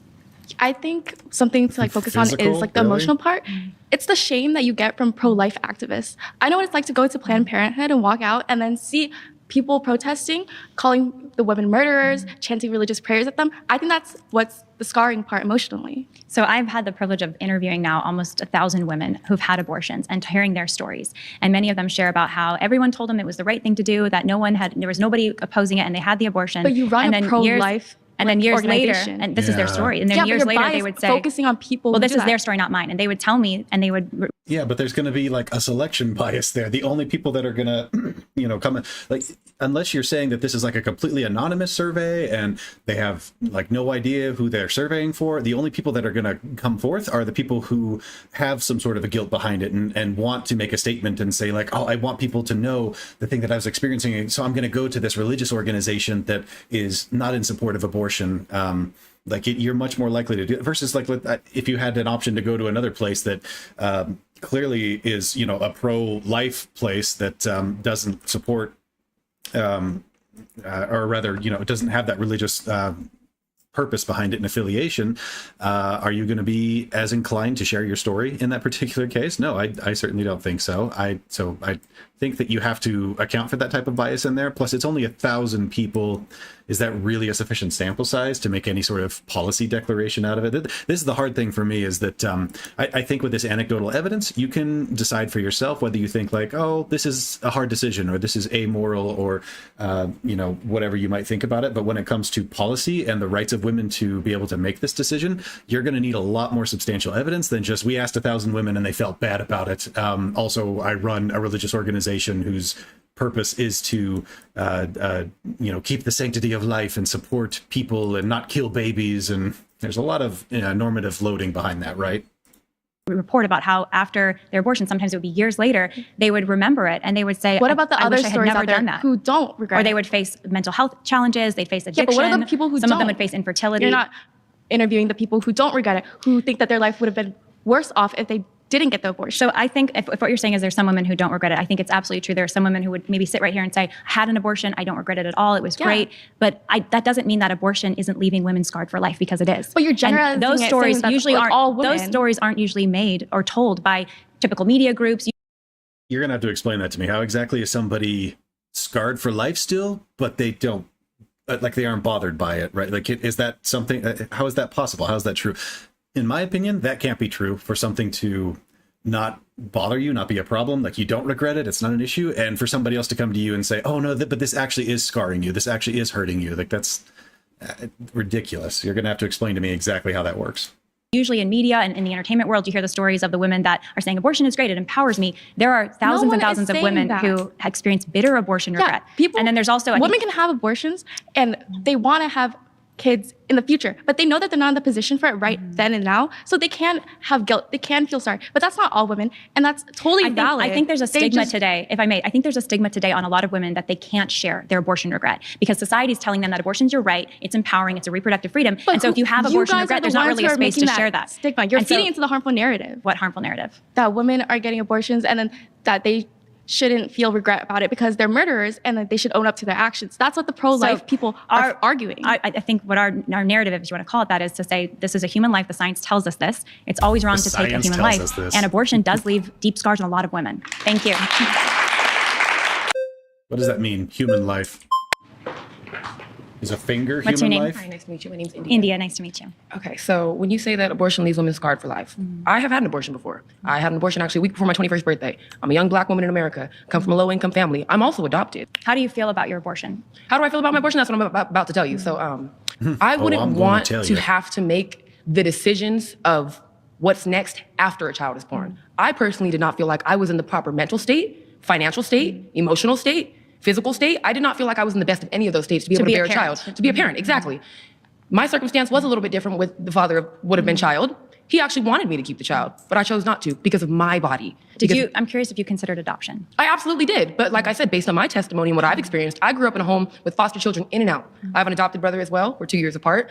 During my foster stay at my home, which is now my lifelong home that I've been at, I've seen all different kinds of circumstances. I've seen babies having withdrawals. I've seen babies who come from rape victims. I've seen all of it. I've seen all of it, you name it. It's not the best environment that in my opinion, that I would want to raise a child in, okay? I have friends who have multiple children and they're struggling because they don't have the resources that they need. They don't have the proper support system that they need. The whole thing about this pro-life and pro-choice, it's not I'm choosing to kill this baby. Pro-choice is the choice of what I want to do with my body, not what you think I should do with my body. Wait, I'm not done yet. So anyways, what I want to do with my body, who are you to judge me? I go to church. I'm actually a new member of the church, which is funny. I didn't believe in God a couple years ago. That's great that you're going to church. Thank you. And you know, the decision that I made maybe wasn't the thing that I 100% wanted to do. It was definitely What do you something. mean? Did you feel pressured to have the abortion? No, absolutely not, because everybody around me was in support of whatever I did, especially my mother and especially the father of the child. But I didn't feel pressured at all. In fact, I felt as if it was harder to make the decision based on how I'm gonna feel. Exactly. And as you're saying, women are scarred from this. I don't feel scarred. I definitely have an effect from it, but I don't think that saying this procedure scars women for life, because you don't know what I'm going through up here. Absolutely not. I don't care who you are, what you stand for, what organization you're behind. I'd You're love not to God. respond to You what don't you're get saying. to judge me. I'd love to respond. You The don't get flags to- are going up and I'd love to respond before you go. But you know, flags like are going- my whole point she is you have means the absolutely no idea what people go through. So I understand you're experiencing and you're telling me your experience, which is important. Everybody's experience is important. Absolutely. A lot of the women that I've had the privilege of talking to, their abortion wasn't yesterday. Their abortion was a couple years ago, 5 years ago, 10 years ago. As you get older, you get more established in your life. You're a young woman. And I'm you're not figuring saying your life. that that's Let me not just gonna finish affect me here. later down Let me the just line, finish but what here. I am well, saying- that's the key, right? Because we make big decisions, right? Especially when we're young, we can make big decisions. They have an effect down the line. And so my advocacy is saying this is a big decision. This is a human But is life. it your right to make the decision for me or to say what decision is right? It's not my, Because God it's is not, the only one that can actually judge me. And based on to my be clear, beliefs, he's it's the only not one my that's supposed right to say to it's tell right or you. wrong It's not in my my life. right to tell you what to do with your personal life, but it is the government's No, it's not. responsibility That's to not at all. protect Not the at right all. to Not life at all. of I every life in disagree this 100% country. with what you're saying Do you want the because- government to protect you from being killed? You know, I want the government to God protect to you protect me from everything evil in this world. Absolutely. Do you But think at the end you of have the a day, right to I life? can't guarantee that. There's a big presupposition here that always seems to get missed. They're fighting over something that is presupposed to be a human life that is conferred personhood and is given the rights of personhood, right? To say things like, do you want the government to protect your life and to protect you? Like, of course, the answer to that is yes. We've already recognized this person that's existed for years and clearly is like living and breathing in front of us. It's very obvious that, yes, that is a person. But at what point does a cluster of cells become a not just a human, but a person, that we recognize them as a person that has the rights of personhood conveyed upon them, and one of those rights being, protection of their life to whatever the agreeable extent is. They have not established at this point in time whether a fetus at whatever weeks in pregnancy is considered a person. They're kind of just assuming that they're both on the same ground there. I assume that Lila's definition would be that personhood gets conferred at the point of conception. I would argue it's something closer to like 20 weeks, because the thing to me that matters more is the perceived experience that a human can go through, which can really only be deployed from the capability of a functioning, brain. So a developing fetus that's 20 weeks or younger, sure, it has some of the parts, or rather it's developing some of the parts for that conscious experience, but it can't effectively deploy that yet. And even at 20 weeks, arguably, it may not be able to deploy it at that point, but I think that's a good enough conservative estimate that I don't feel like there's a problem with drawing the delineation there. Once they cross that threshold of being able to deploy that conscious experience, then I feel like that is a life that does deserve the rights of personhood and should be more or less protected. But not everybody's going to see eye to eye on that. So like for me personally, abortions before 20 weeks, sure, fine, whatever. There's no person there. There's nobody to commit harm to. It's just a cluster of cells. It's just a fetus, whatever you want to call it. After 20 weeks, we're going to have a more stringent discussion about that, with the exception, of course, of, ectopic pregnancies and risk to the mother, of like things that nobody disagrees on. I can't guarantee that I'm not going to walk out this door and get shot in the head. But do you think I can't do guarantee you any of think that if somebody tries to do that, you would hope someone would intervene? Honestly, I'm just going to pray for the best. Well, I would hope someone would intervene, and I want to live in a country Honestly, where I don't think you there would be a because it penalty seems for like that if person you that might really hurt wanted you. somebody to intervene with the protection of life, you would be kind of, getting more background on these women and why they do the things that they do. Well, I think, yeah. Thank you. Nice to meet you.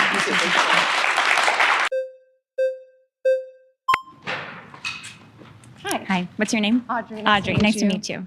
Okay, so do you know the number one emotion women get after having an abortion is relief?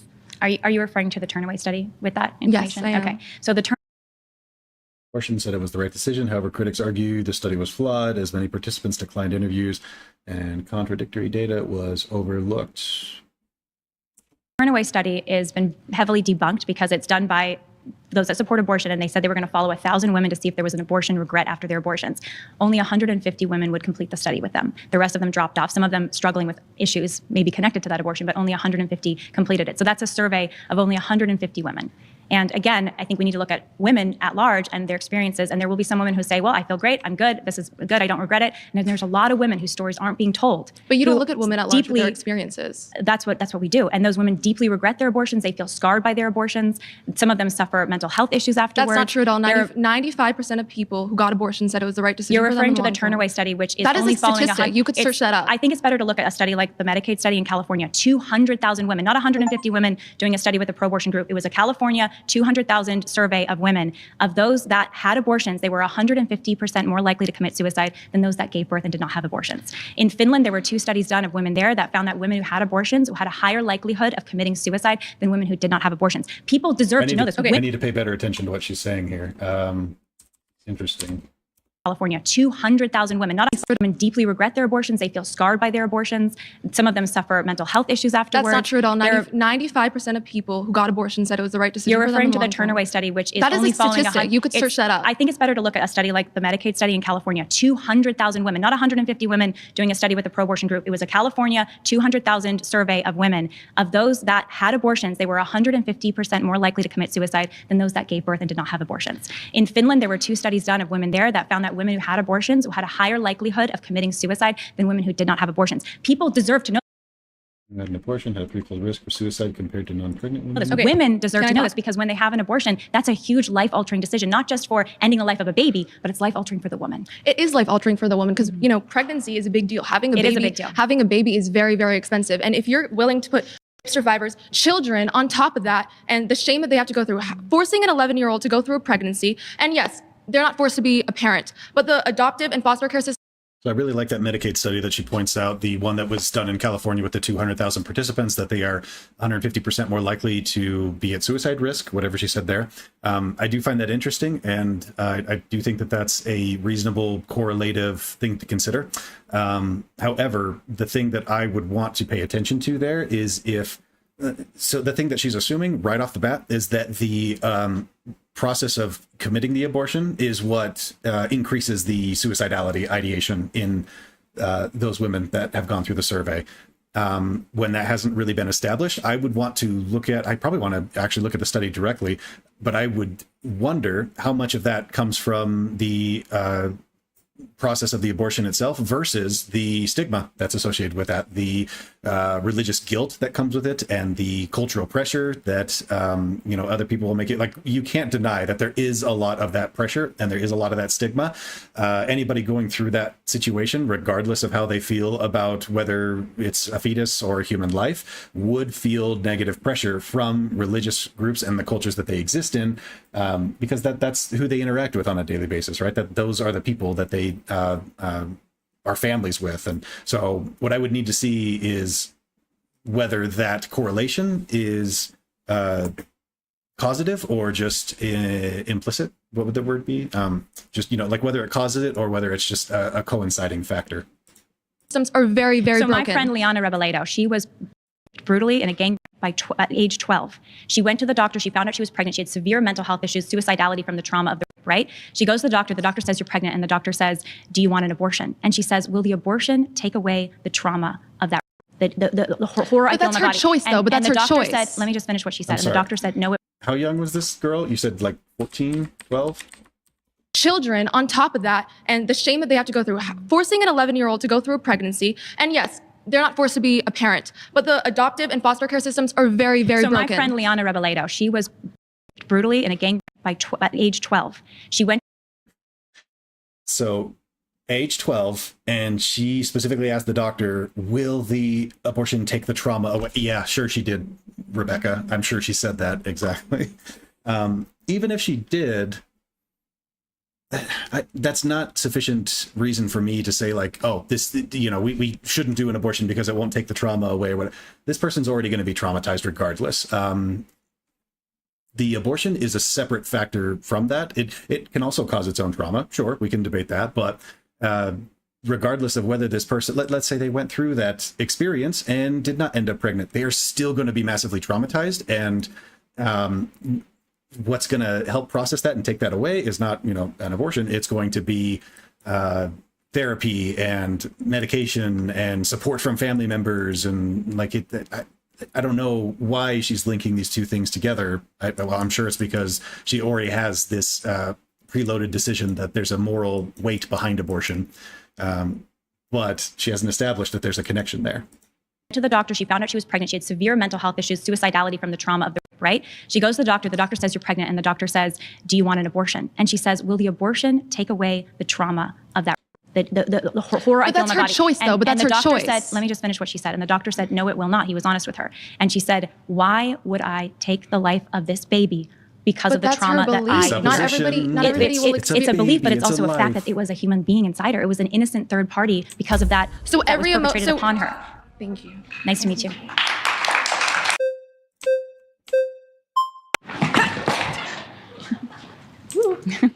Hi, what's your name? Jax Prince. Nice to Jax, meet you. nice to meet you, Miles. Jax Prince. So, based off, you've given incredible points. Genuinely, truly, I'm learning quite a bit. Thank you.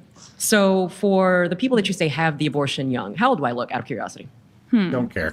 You're never supposed to answer that, right? No, go ahead. By all means. Will you tell me you'll do me if I do you? Yeah. Okay. Yeah. All right, you are 25? I appreciate that. At about 10 more years. So, Okay. by You your look logic, awesome. thank you. You look amazing. By your logic, I should be in that age range of people who abort, let's say, you know, who should be feeling the regret and everything. If I had carried to term, I would be labeled a drug-addicted black mother, and if I had kept the baby, I would have been labeled a incompetent single mother. So my question for you is, what is your perception of how I should feel about my abortion? So a couple things. First of all, sometimes the regret happens later in life. It's not within even 5 or 10 years. The trauma they feel might come out later when they have their own other children or grandchildren. So every woman, it's going to be different. Sometimes it's immediate, sometimes it takes years. I mean, I think you're amazing. I think if that's what you've overcome in your life, I think that's incredible. And you should be proud of overcoming so many tough things in your life. It does break my heart that if you're sharing you had an abortion, that there could be a child, I don't know how old they'd be, 10 years old today, who would be cheering you on saying, go get him, mom, you got this. I can promise And you that would not be the case, because I can almost promise you that would not be the case, because I say again, I'm in a domestic violence shelter. I've got a dog I can barely take care of. You're you're expecting me to sit here and let you tell me how I'm supposed to feel. You're trying to scare me. I'm not telling you how to feel. Yes, you are. Yes, I'm you are. not telling you how to feel. With your statistics, but I am telling you that your with baby, your statistics your and baby your had a right to information, live. with your statistic and your information, Your baby had a right to live. You are completely wrong, because yes, and I wish someone had been helping you. Listen, That's the other thing. listen, but Again, presupposition that baby had a right to live. Baby has a lot of connotation associated with it, that it's already established that it's a life, and it's a life worth living, and it's a life worth preserving, and we haven't established that yet. Can we please go back to deciding whether it's actually a life or not? But you weren't deserve there. more That's just help. it. Everybody always likes to say, "Oh, keep the baby, give it up for adoption." I know what our foster care system is like. But when you, you can't tell me I would have a child cheering me on. When you place a child for adoption, hold on. You're they not don't go going into foster care. You don't get to speak for my child. You don't get to speak for my Calm child. down. Let's start right there. You don't get to speak for my child, saying, "Oh, mommy would be cheering you on," or everything like that. Scream You at don't me fucking more, know Daddy. that. You don't know that at all. You don't know what my child would be. I may not even have my child, because I was so unfit at the time. Drug addiction, sex work, everything like that. Yes, I'm a proud pro-ho. That is exactly what I do. But you're telling me This is how not my helping at all. child would feel. And what gives you the right? What gives you the right? What gives you the right? I would love to respond to you. I think, yes, your child had a right to life. And I would say that I wish there were more people helping you at the time. It sounds like you were at a really rough time in your life. And I think that you mattered, that baby mattered, and you both deserve more help. That's what I would say. That's what you would say. But you're saying my child would be cheering me on I would right hope now. that if you chose to that's parent. the thing you said. You would hope. I would hope You that. would hope. So all of this is going off of hope. Please return to your seat. Thank you.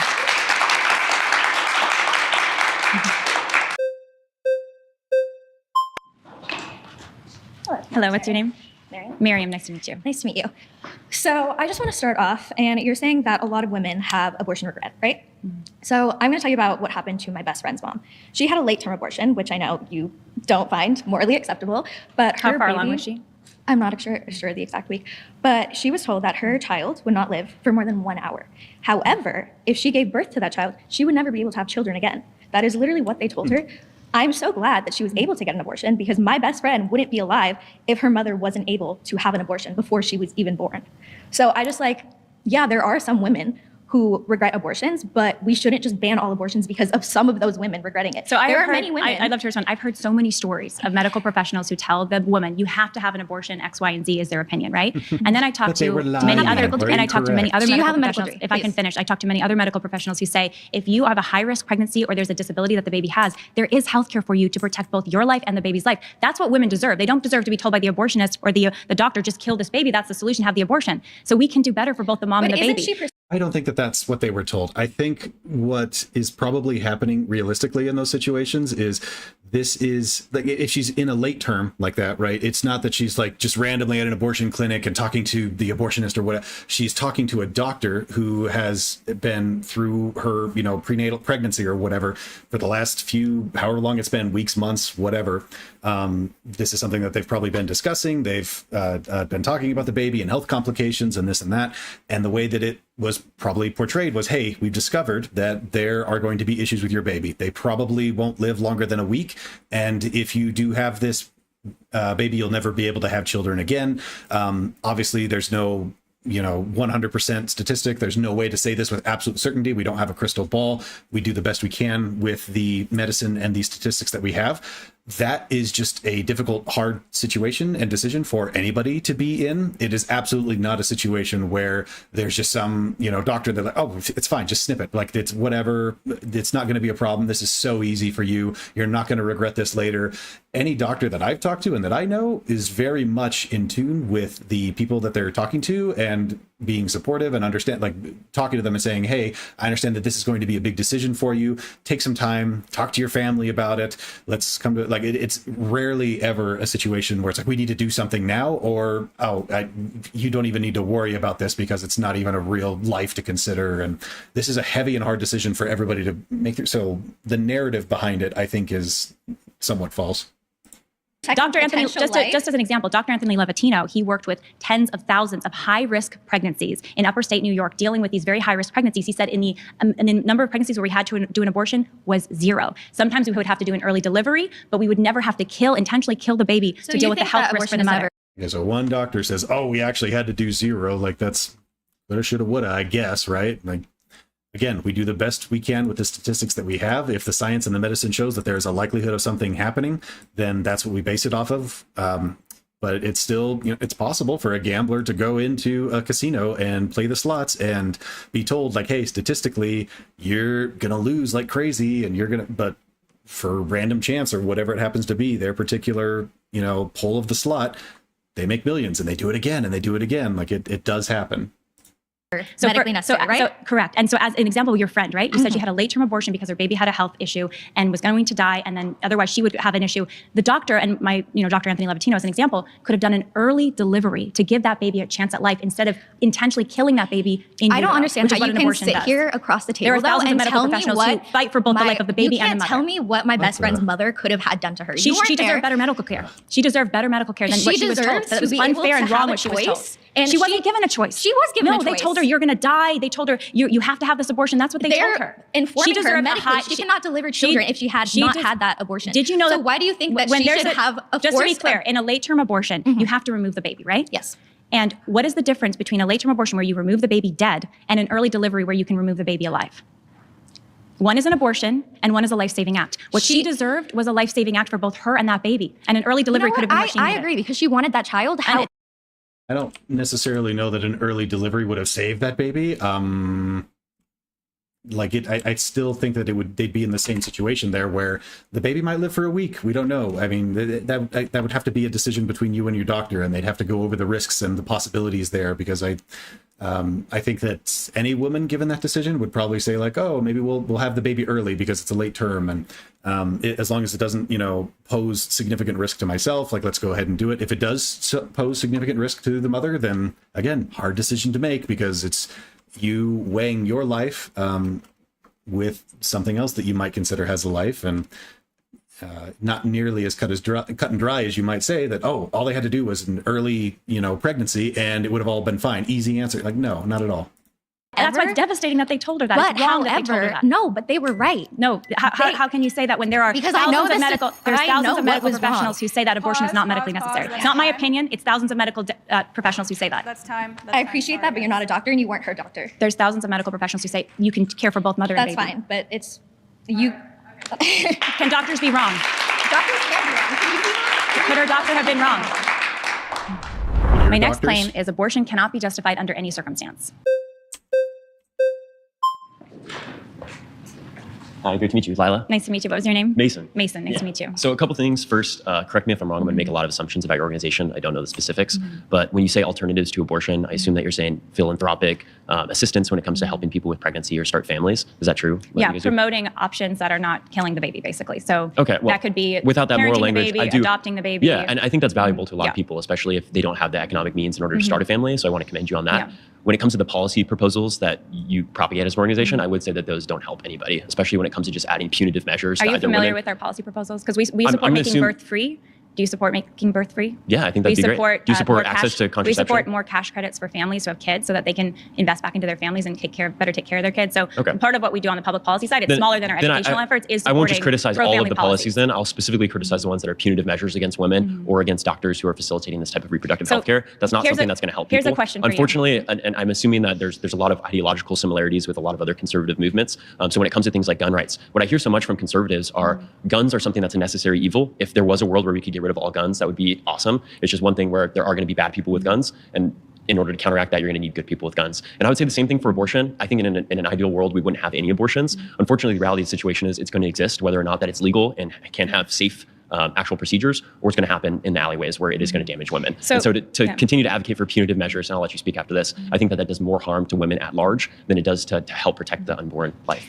Here's a question for you. Do you think that it is always wrong to kill an innocent person, an innocent human?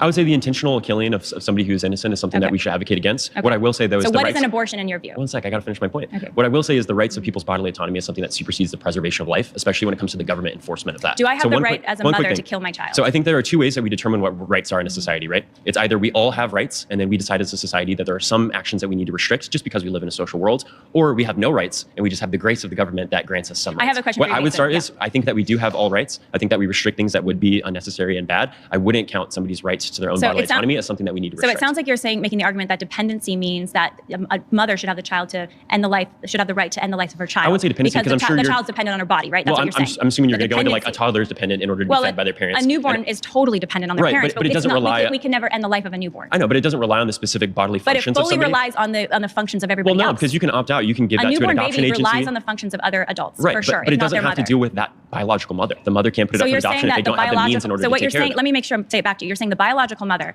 has the right to end the life of her biological child, but somebody else who's not biologically connected could end the life of a young child that's totally dependent on them physically. No, I wouldn't say that. Then what are you saying? Well, you like to go into a lot of biology. Do you know what an FMT is? Tell me. So it's a fecal microbacterial transfusion. It's necessary for people who don't have proper intestinal responses for immune disorders. And what it is basically a transfusion of someone else's feces into that person. What's funny to me is we don't enforce people in order to like collect their own poop in order to preserve life. So it's funny that we protect the sanctity of people's poop over people's wombs and uterus. But the womb is designed for a baby, right? Not all wombs can deliver babies. Wombs are designed for babies. Not all What else are they designed for? Wow. Okay. I hate interrupting you, but it's the only way to keep the No worries. rotating. Nice to meet you. Good to meet you. Thank you. Actually, let's do this. Alex, Nice to meet you, Alex. So your claim is that abortion cannot be justified under any circumstances. Is that right? Correct. Well, I want to tell you a story. So I'm from Florida, and I remember when I heard the story of Anya Cook and her husband Derek, they really wanted to have a baby. And they kept on trying and trying, and they had miscarriage after miscarriage after miscarriage. And then finally, they were able to conceive, and the pregnancy kept going, and they reached 16 weeks, and they were so excited because they were finally going to have a baby. And they went out for dinner to celebrate it, and on the ride back home, Anya felt something going down her leg, and she said, "I really hope that's not what I think it is." But it was, and it turned out that her water had broken. She had to go to the emergency room, and they turned her away because even though the pregnancy was completely not viable, and the doctor said, you're going to lose your baby without a doubt 100%. But if we gave you a procedure right now, it would count as an abortion. Under Florida's 15-week abortion ban, this isn't even when they went to the 6-week abortion ban in Florida. This was when it was still 15 weeks. They said this, because you're 16 weeks, that would count as an abortion. We could go to jail. We could lose our medical license. We can't operate on you. So she had to go home with her stillborn baby that she had been so looking forward to having still inside her. And the next morning, she felt so sick. And she said that she thought she was going to die, but she wanted to get her hair done first so that her mom didn't have to get her hair done. So while she was at the hairdresser, she felt like something was going to happen. So she got out of the chair, went into the bathroom, and that is when she saw her baby. And she had to call her husband in, and her husband took care of her. And then she was bleeding out all over the floor, everywhere. She ended up losing half of the blood in her body that day. They operated on her for 8 hours, and Derek and all of her whole family was there praying for her the whole time. And miraculously, she survived. But she would not have had to go through that if she was able to get the medical care that she needed. And this is why I think that instead of having the government legislate, abortion should be illegal, except in this case, that case, the other case, it's impossible to have something so black and white as the law legislate something that is so individualized and so complex as every person's experience. And that's why I will always trust a mother and her family to make the right decision for her instead of the government trying to make things so black and white. And that's what abortion bans do. They cause people to get really sick and even die because they're denied the medical care that they need. Okay, so I'd love to respond. Thank you for sharing the story. Here's the deal. If the baby had passed away, you mentioned the baby was stillborn, or you said that we used the word stillbirth. If the baby was dead, if this was a miscarriage, the baby was dead, it was medical malpractice for the emergency room to turn her away, and she would have had a lawsuit against them. In any pro-life state in the country, any kind of care for miscarriage, to complete a miscarriage if the baby has passed away, is completely legal, and that's actually written in the books. So I think that's a really important point, that medical malpractice unfortunately does happen, and that could have happened in the case. Abortion bans actually cause doctors to have to do medical malpractice there's a lot of narratives out there saying that, but that's just inaccurate. to justify, if it's this exception or that exception. There are thousands of medical professionals, including many in pro-life states, who say we are able to do miscarriage care, we're able to deal with the baby pregnancies was still alive. completely under the pro-life her water law. had broken, but her baby was doomed. It was going to die. Nice to meet you. Thank you.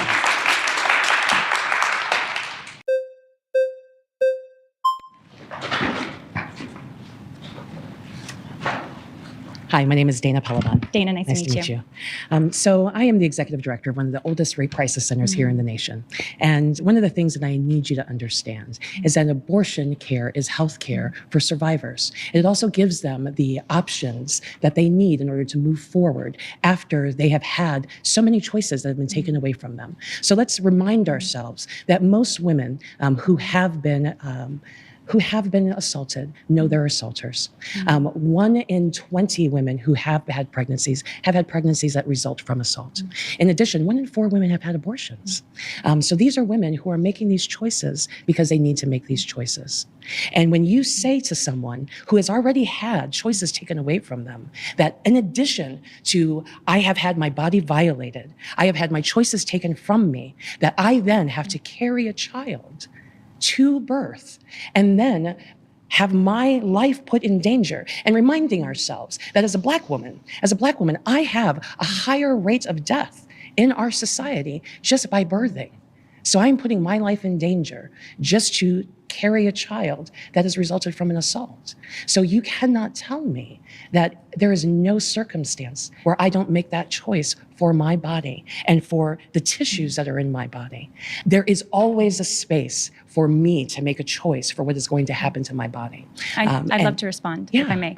First of all, we are aligned that is absolutely horrific. We're aligned on that. And part of the work at Live Action is we do interview survivors of sexual assault, and we talk to survivors of sexual assault as well as children conceived via sexual assault. That's part of their story. And we're aligned that it's absolutely horrific. Where it sounds like we're not aligned is that I don't believe that 2 wrongs make a right. That if there is a horrific act of an assault, if I may just explain my position here, if there's a horrific act of assault, and a pregnancy results, and a new life is conceived, that ending that new life, giving that new human being the death penalty the only thing that has happened is that there has been a fertilization of an egg. If I may finish. So as an example, my friend Rebecca Kiesling or my friend Ryan Baumberger, 2 amazing people, conceived in brutal rapes, and they go around and they say, I was that embryo, I was that fetus, I was that unborn baby. Do I not have a right to live? Should I have gotten the death penalty for the crime of my father? One more thing. Yeah, I'm so heavy on the presuppositionalism of that fetus being a life and that it deserves life, and like it's so easy at this point when somebody is grown up and living and like, did I not deserve to live at the time? Like, well, yeah, of course you've associated. Well, now that they've been able to grow and live their life a little bit, you've started to associate personhood with them and feel like, oh, this is a real person and they're standing in front of me and this and that.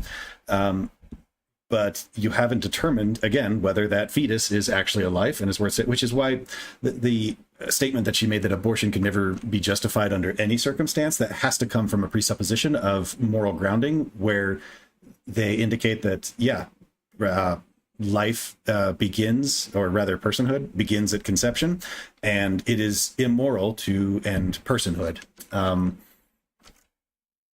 But the disagreement that I have is that clump of cells, that fetus, is not yet a life that has been given the rights of personhood. No, that mother made a choice. That mother made a choice. I, as a person who has been assaulted, then get to make that choice for my body. And that's the difference. No, actually, the difference is I get to choose what happens to my body, because I didn't get to make that choice with that assault. I didn't get to make that choice with that rape, but I do get to make the choice with what happens with that fertilized egg. And that is a problem. And when I am sitting here with a 10-year-old child who didn't have a choice about what happened to her body, to then say, you must carry that child until you give birth, that is unconscionable. If I can respond with a couple things that are really important, I think. First of all, Rebecca Kiesling, my friend who was conceived, her mother tried to have an abortion. It was illegal and she couldn't access one. So she ended up placing Rebecca for adoption. And Rebecca goes around and says, what about my right to life? And she ended up meeting with her mother years later. And her mother said, I'm actually glad I wasn't able to end your life. And I'm glad for Rebecca's mother. If I can just finish. One of the key things that we need to acknowledge is that abortion isn't something that's going to heal abortion. Abortion does. Abortion does. I'd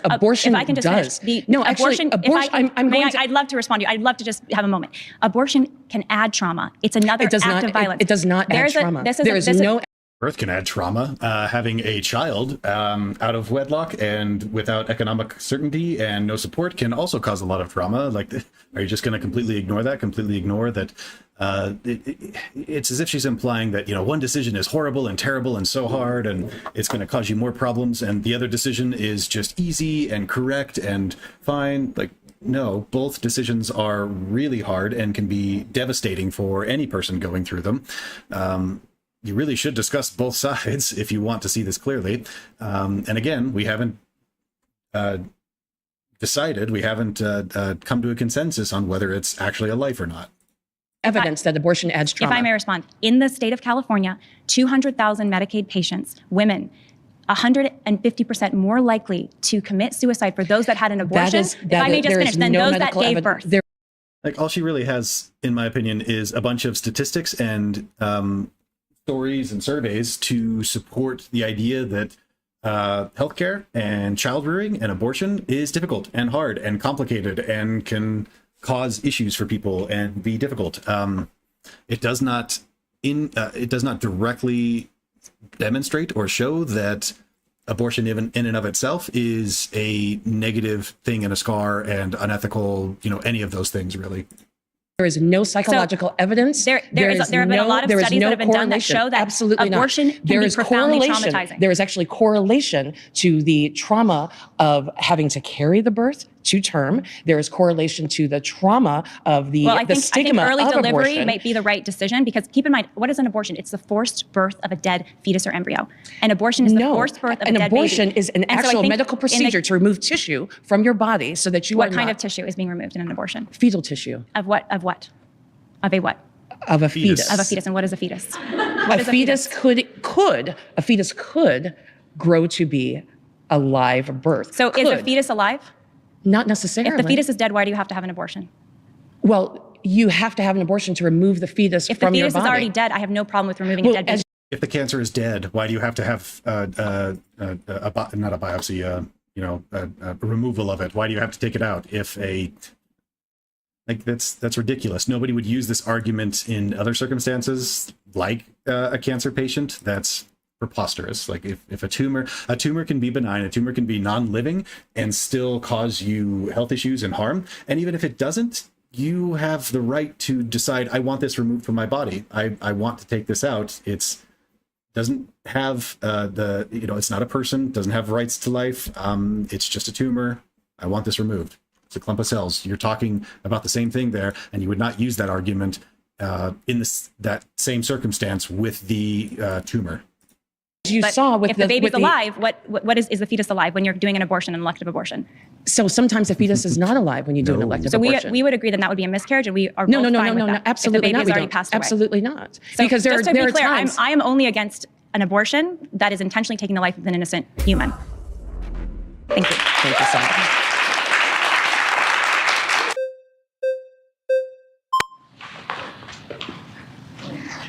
Hi. Hi. I'm Lila. Ceci. Nice to meet you. Nice to meet you.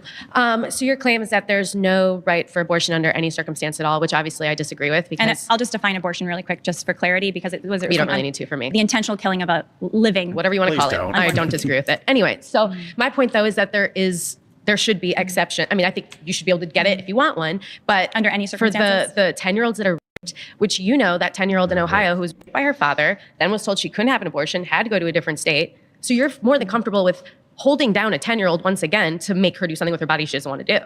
So an abortion is another act of violence in my view, both of that baby and of a survivor.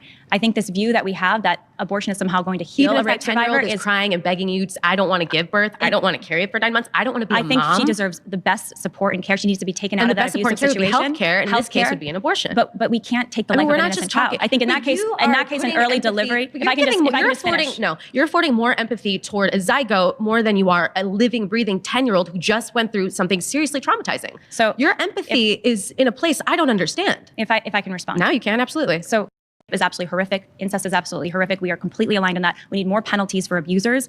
I think one of the things that I have about that case that I've seen is there's no story about what happened to her abuser. Was she protected from her abuser? It's like that's left out of the narrative. Her father. I mean, but what I've heard you say before, has she though, been protected? You shouldn't punish a child for what you called generational sin. But if I can finish. But which child are you not? Which child do you want to punish? You gotta let me make the case. You gotta let me make the case. Well, you're worried about punishing a child, but which one? The 10-year-old who was already punished? Can I respond? Now you can.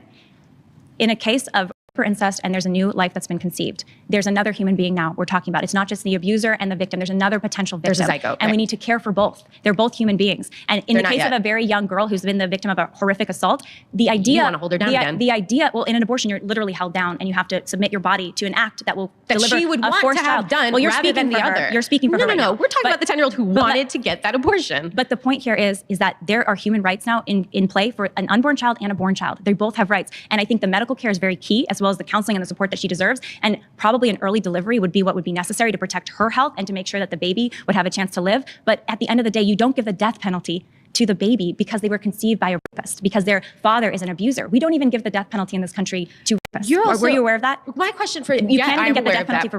Why would we be okay with giving the death penalty to a child because they're conceived by rape? It's not a child. What are they? It's a zygote. It's an embryo. What is an an embryo? What is an embryo? And I'm not embryo? going to get into the science behind it because the thing You don't now think the science is matters? Not in this argument right So now. you don't because you think there's no right for an abortion for any reason, but that's there because the definitely are. science- that's Like because- if I Nancy can just Davis in respond. Louisiana, If I can who just respond. her child was going to be born with a crania, meaning without a skull. You thought, and you said this to her, you said, I think your child should have died in the loving arms of their parents instead of at the tools of the abortionist. Now, this woman was going to give birth to a child that will die within minutes of being born. So you're not bringing life into the world. Do you know what abortion procedure would have been done on her like baby? that? Do you know what abortion procedure would have been done on her baby in a later term abortion that she had in the second An trimester? emergency if abortion? I can just complete my sentence here. Either there would have been a lethal injection of that baby to kill that baby, or that would have been a live dismemberment of that baby. Those are the abortion procedures used in the second or the third trimester. And you don't think either one should have been But you used? support that? Do you support that? Thank you.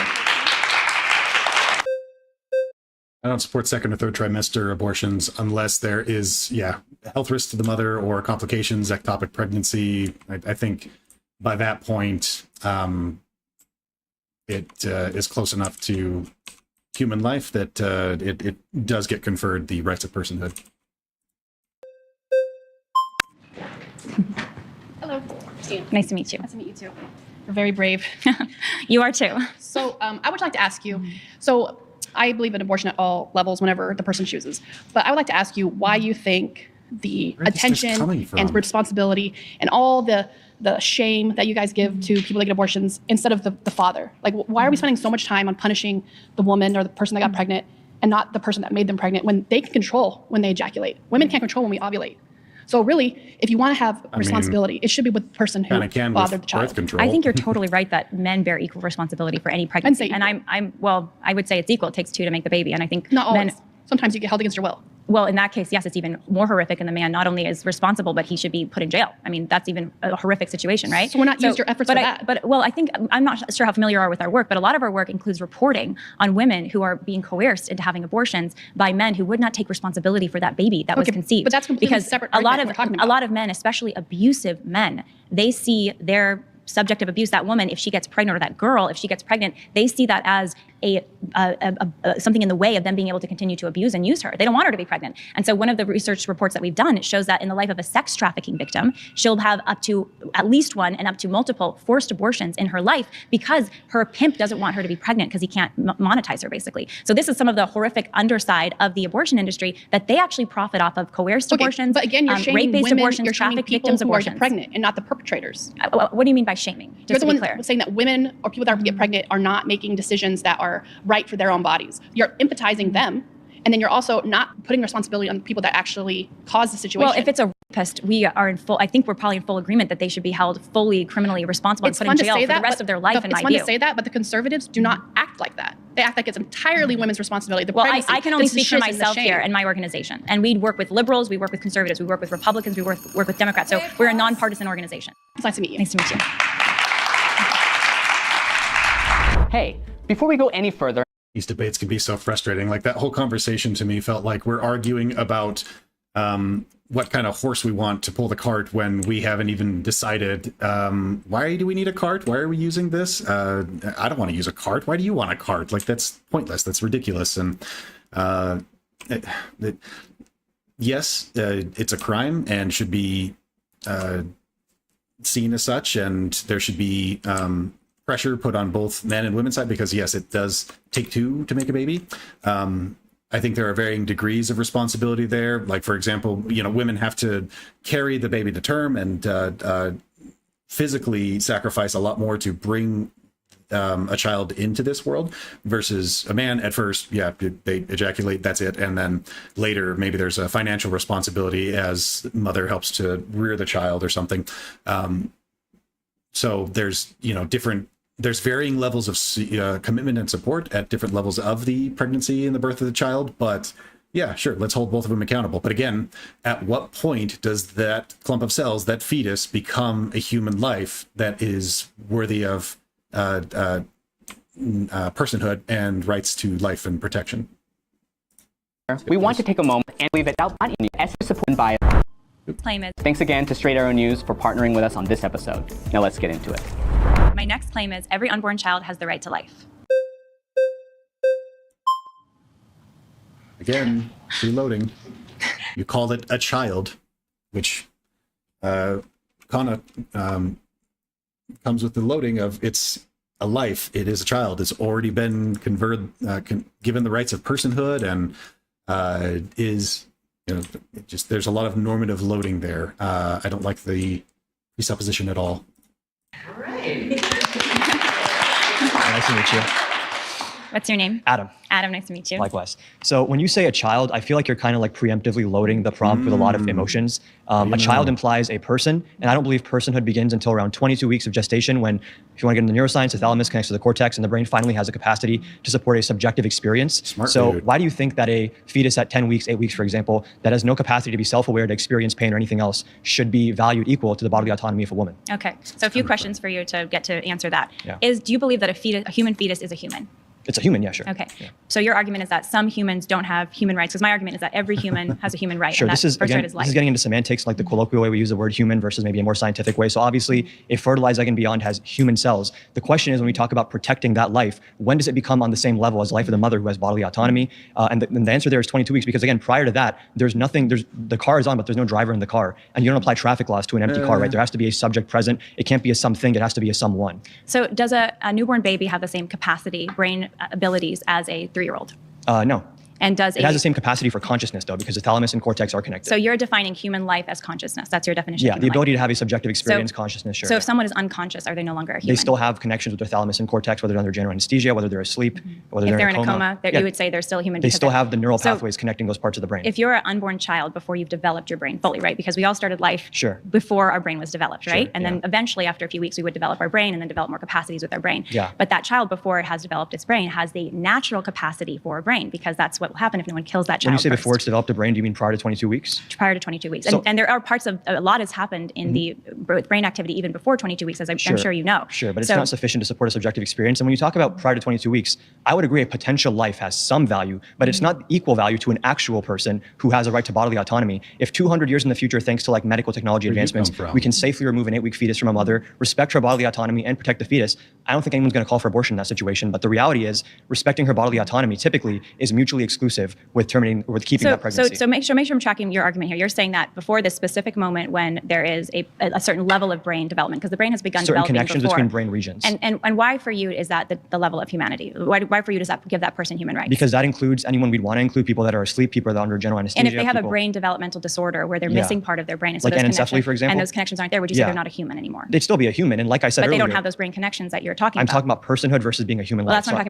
I think I would argue that they might not be a human anymore, but they did have the capability to develop, to deploy that conscious experience, that subjective experience, and that should be, what's the term? Not protected, but treasured, taken into consideration when you think about. So like in that particular case, that's going to be somebody who's like gone through an accident, right, and has suffered brain damage because they stopped breathing for a certain amount of time, and as a result, yeah, they no longer have that capacity. Like they're brain dead. They're declared brain dead at that particular point.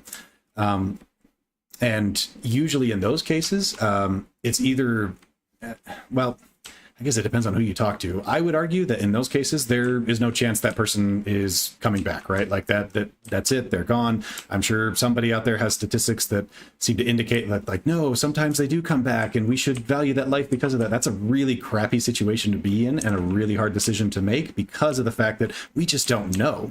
We don't know if they're coming back. We don't know if they have the capacity to deploy that conscious experience anymore.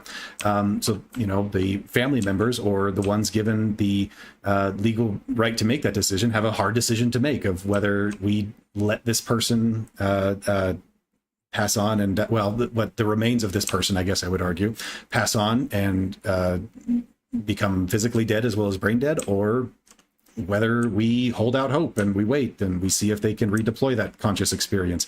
But the thing is, since they already were capable of deploying that, we know that they previously had that human life value, that deployment of that conscious experience. So really there it just becomes a matter of deciding, like, well, at what point do we declare it a lost cause and at what point do we hold out hope?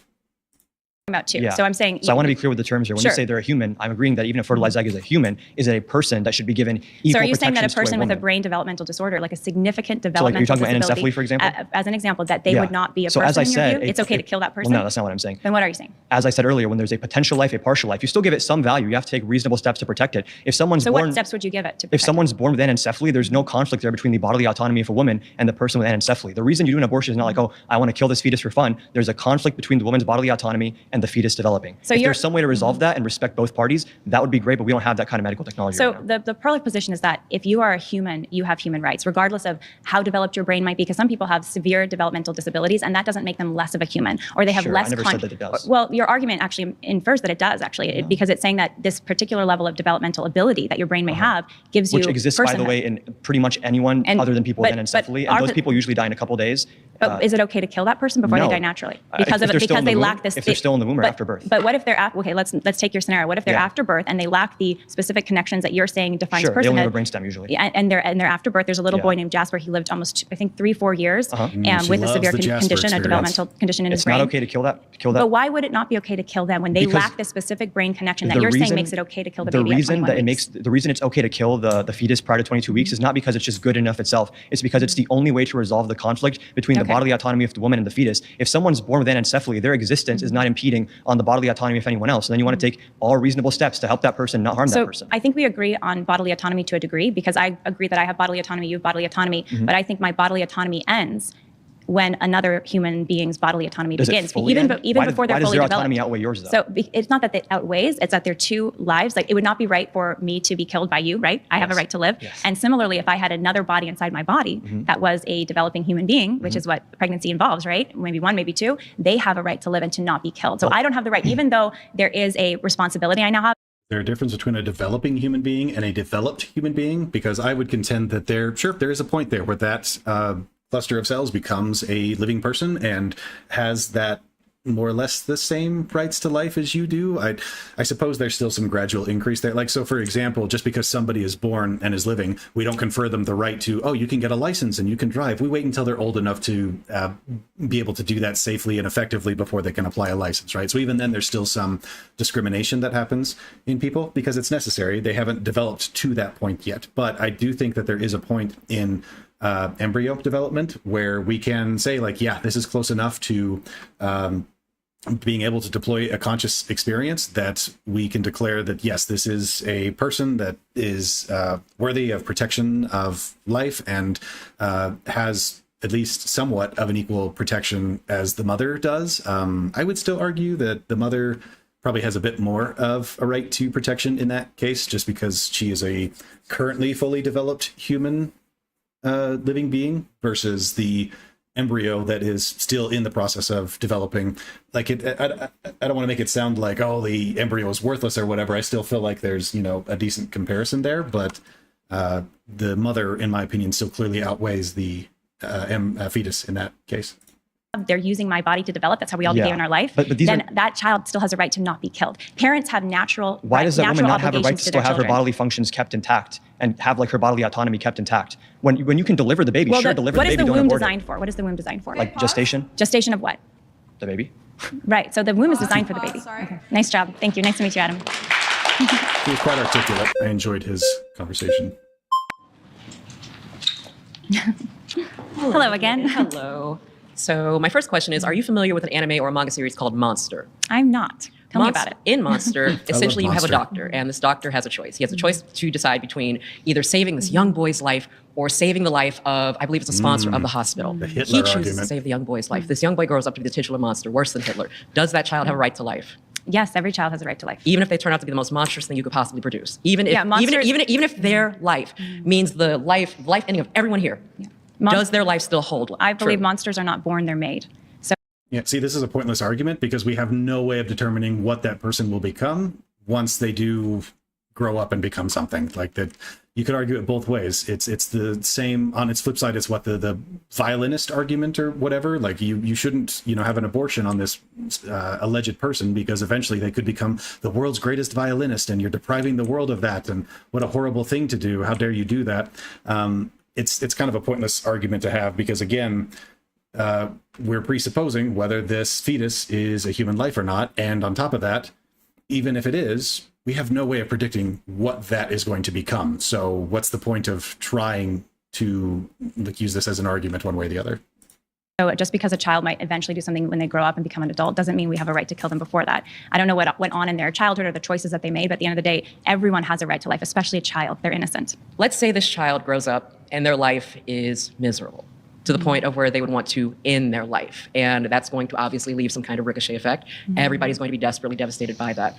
Would you say that the parent who believes that that is where their child's life is going, does that child still deserve the right to life? Are you saying that if a child is being abused, then we should be in support of killing that child? Then let me be more specific. What would you say to me as someone who is a third generation suicide survivor, so my mother, my grandmother, and their lives are miserable? I'm so glad that you're here. And I'm so sorry that that's part of your history and that your mother, your grandmother endured that. And I'm so glad that you're here. I think your life is awesome. And I think every life is awesome. Now, would you say the same if you knew that I was living in a domestic violence shelter where I consider taking my life frequently? Would you still say that I don't deserve to not only end that life, but especially somebody who did have an abortion and somebody who had to make the decision to escape their abuser, their predator, their captor, someone who was trafficked and pimped. So, would you still say that raising that child under those circumstances would have either made my life difficult, or would you still say that child has a right to life if I made the decision, I don't want to be tied to a predator for the rest of my life. I don't want to be tied to my captor for the rest of my life. So if someone's dealing with horrible abuse, and I hope that didn't happen to you, but if you were dealing with I'm so sorry. That's absolutely horrible. You deserved much better. You deserve to be taken out of that, rescued from that, and given a better life. And that would be my hope for every person, and what I'd want to work towards for every person, as opposed to saying death is the answer, or a suicide is the answer, or abortion is the answer. I think choosing life is always better. Now, what would you say if I were to say, yep, thank you. As well. Appreciate it.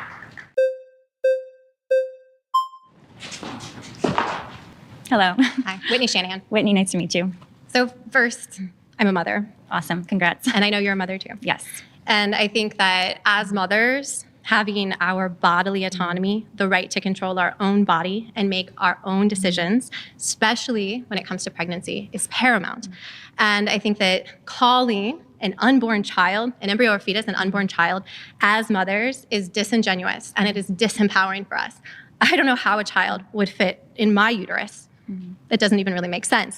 So when we're talking about an unborn child, I think we should say in this space, like out of respect for everyone, it's a fetus, it's an embryo. Do you know the meaning of the word fetus? Yes. What is it? It's a baby, an unborn baby. Yes. I'm not here to argue anything scientific with you. I'm here to talk about bodily autonomy. The science does matter. The bodily autonomy is what I'm here to talk to you about. Well, I think both matter, right? So the science tells us. You just had a guest who argued science with you. I'm not a scientist. I'm a mother. I am too. But I'm saying the science, I think, does matter. I'm so glad it matters to you. Everyone here has a different reason why abortion rights matter to them. And as me, a mother, and as someone who in a red state, when they were trying to pass a 6-week heartbeat abortion ban, I went into the ER and I was questioned about what I had done to cause a possible miscarriage. Because at that time, the state legislature was working to ban abortion at 6 weeks, and I was 11 weeks. And I was turned away. I was questioned about what I had done. I wanted that pregnancy. I want another pregnancy. I have a child. I want to stay alive for my child. So my bodily autonomy is the paramount, is the most important thing. And to say women's bodily autonomy should be sacrificed for a hypothetical baby, a hypothetical child, because a pregnancy, that is not a child, it's a baby, it's a fetus, and it's an embryo. So I'd love to respond to what you're saying. First of all, before you respond, I just want to hear one argument, because I have never heard anyone from your organization make an argument of why the government or you or anyone knows better for my body than me. So I'd love to respond, if I may. How you know better about my body than me? So I don't know your body personally. You're right. Obviously. You don't know anyone's body but your own body. But what so I you can shouldn't say, be making decisions for if you would let me anyone's respond, body. I'd love to respond to what you're saying. Better respond. So your argument is that your bodily autonomy is more important than the unborn child's right No, to they're life. equal. No, okay. you didn't listen. So do you They're have the equal. right to kill your unborn child? My bodily autonomy. Do you have the right to kill your unborn child? I have a right or to use fetus? my body and my organs however I see kill fit. your unborn child? No one has the right to use my body or organs without my consent. So does that mean you my have the right to 5-year-old kill? son, how is it killing him? My 5-year-old Abortion son, is killing that child. My That's what an 5-year-old abortion son does. needs a kidney or he will die. If I don't give Can him I my explain? kidney, is that killing him? Is that killing him? I don't think if I don't give him my if kidney, I can respond, we can't have a conversation if I can't respond. And abortion is the intentional killing of that child. So abortion, that is your definition. It's a medical procedure. It's a healthcare medical procedure. If you would let me respond. So an abortion involves either poisoning the baby to death via an abortion pill. It involves suctioning the baby to death in a first trimester abortion. It can involve live dismemberment of that baby in a second trimester abortion, or in a third trimester abortion, it involves a lethal injection. So what in all does of that those do with bodily cases, autonomy? in all of those cases, it's active killing. Explain what. Pause, Whitney. I'm so sorry. Okay. You voted out by the majority. Please return to your Thank seat. you, Whitney.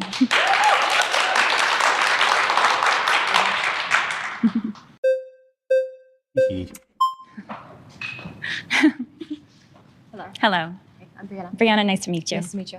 Okay, so I just want to get some clarification on your definitions here. Yes. How do you define a child? What is a child? Okay, great question and great thing to do. First of all, an unborn child is a member of the human species that is not born yet. Okay, so that would include a child in the womb, or it could include a child that's in an IVF What are clinic. characteristics that are distinct that create the definition of a human? How do you define a human? A human is a member of a human species. So that's it's under it's the just law. a Under the member- law of biogenesis, So a human would be the offspring of parents in the same species.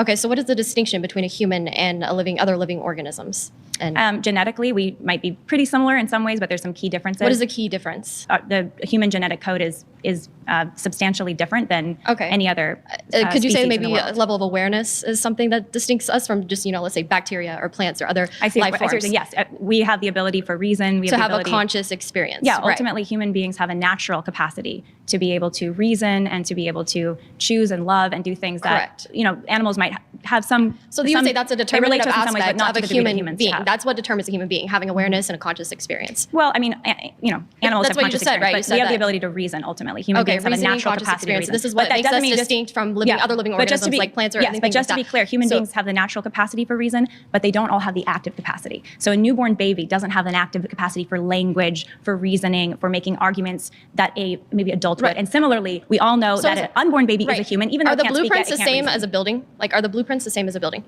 No. Okay, so if you would go up to it and you see the structural integrity of something that a building's, there's all these pieces that they have set aside. Someone goes and they vandalize that. Would they say, "Oh, you vandalized the I hear building"? what you're saying, but the analogy doesn't fit because How an does it not unborn, fit? Because an this is unborn the baby is not a blueprint. Okay, it's not An a unborn blueprint. The baby, genome, it's- all the genetic your DNA is a blueprint, but the unborn baby is also made of cells, which are, like you said, the building blocks. But so it's they're not building human the- yet, because you even they're said yourself that a 100 what are level they of if they're not awareness and human? consciousness is what defines What are they- humanity, what if they're which not happens in the human? third trimester. And we see Are that you saying actually that the 90% of abortions occur according to the Gut Micro Are you saying the in unborn first child is not a trimester. human? Pause. Okay, maybe an unborn baby is not a blueprint, but it certainly is an incomplete structure, right? Like, do you call a house that is still in construction that has the frames up but nothing else, do you call that, oh, that's a house, that's a completed house, it has the same value and rights as a that particular type of piece of property?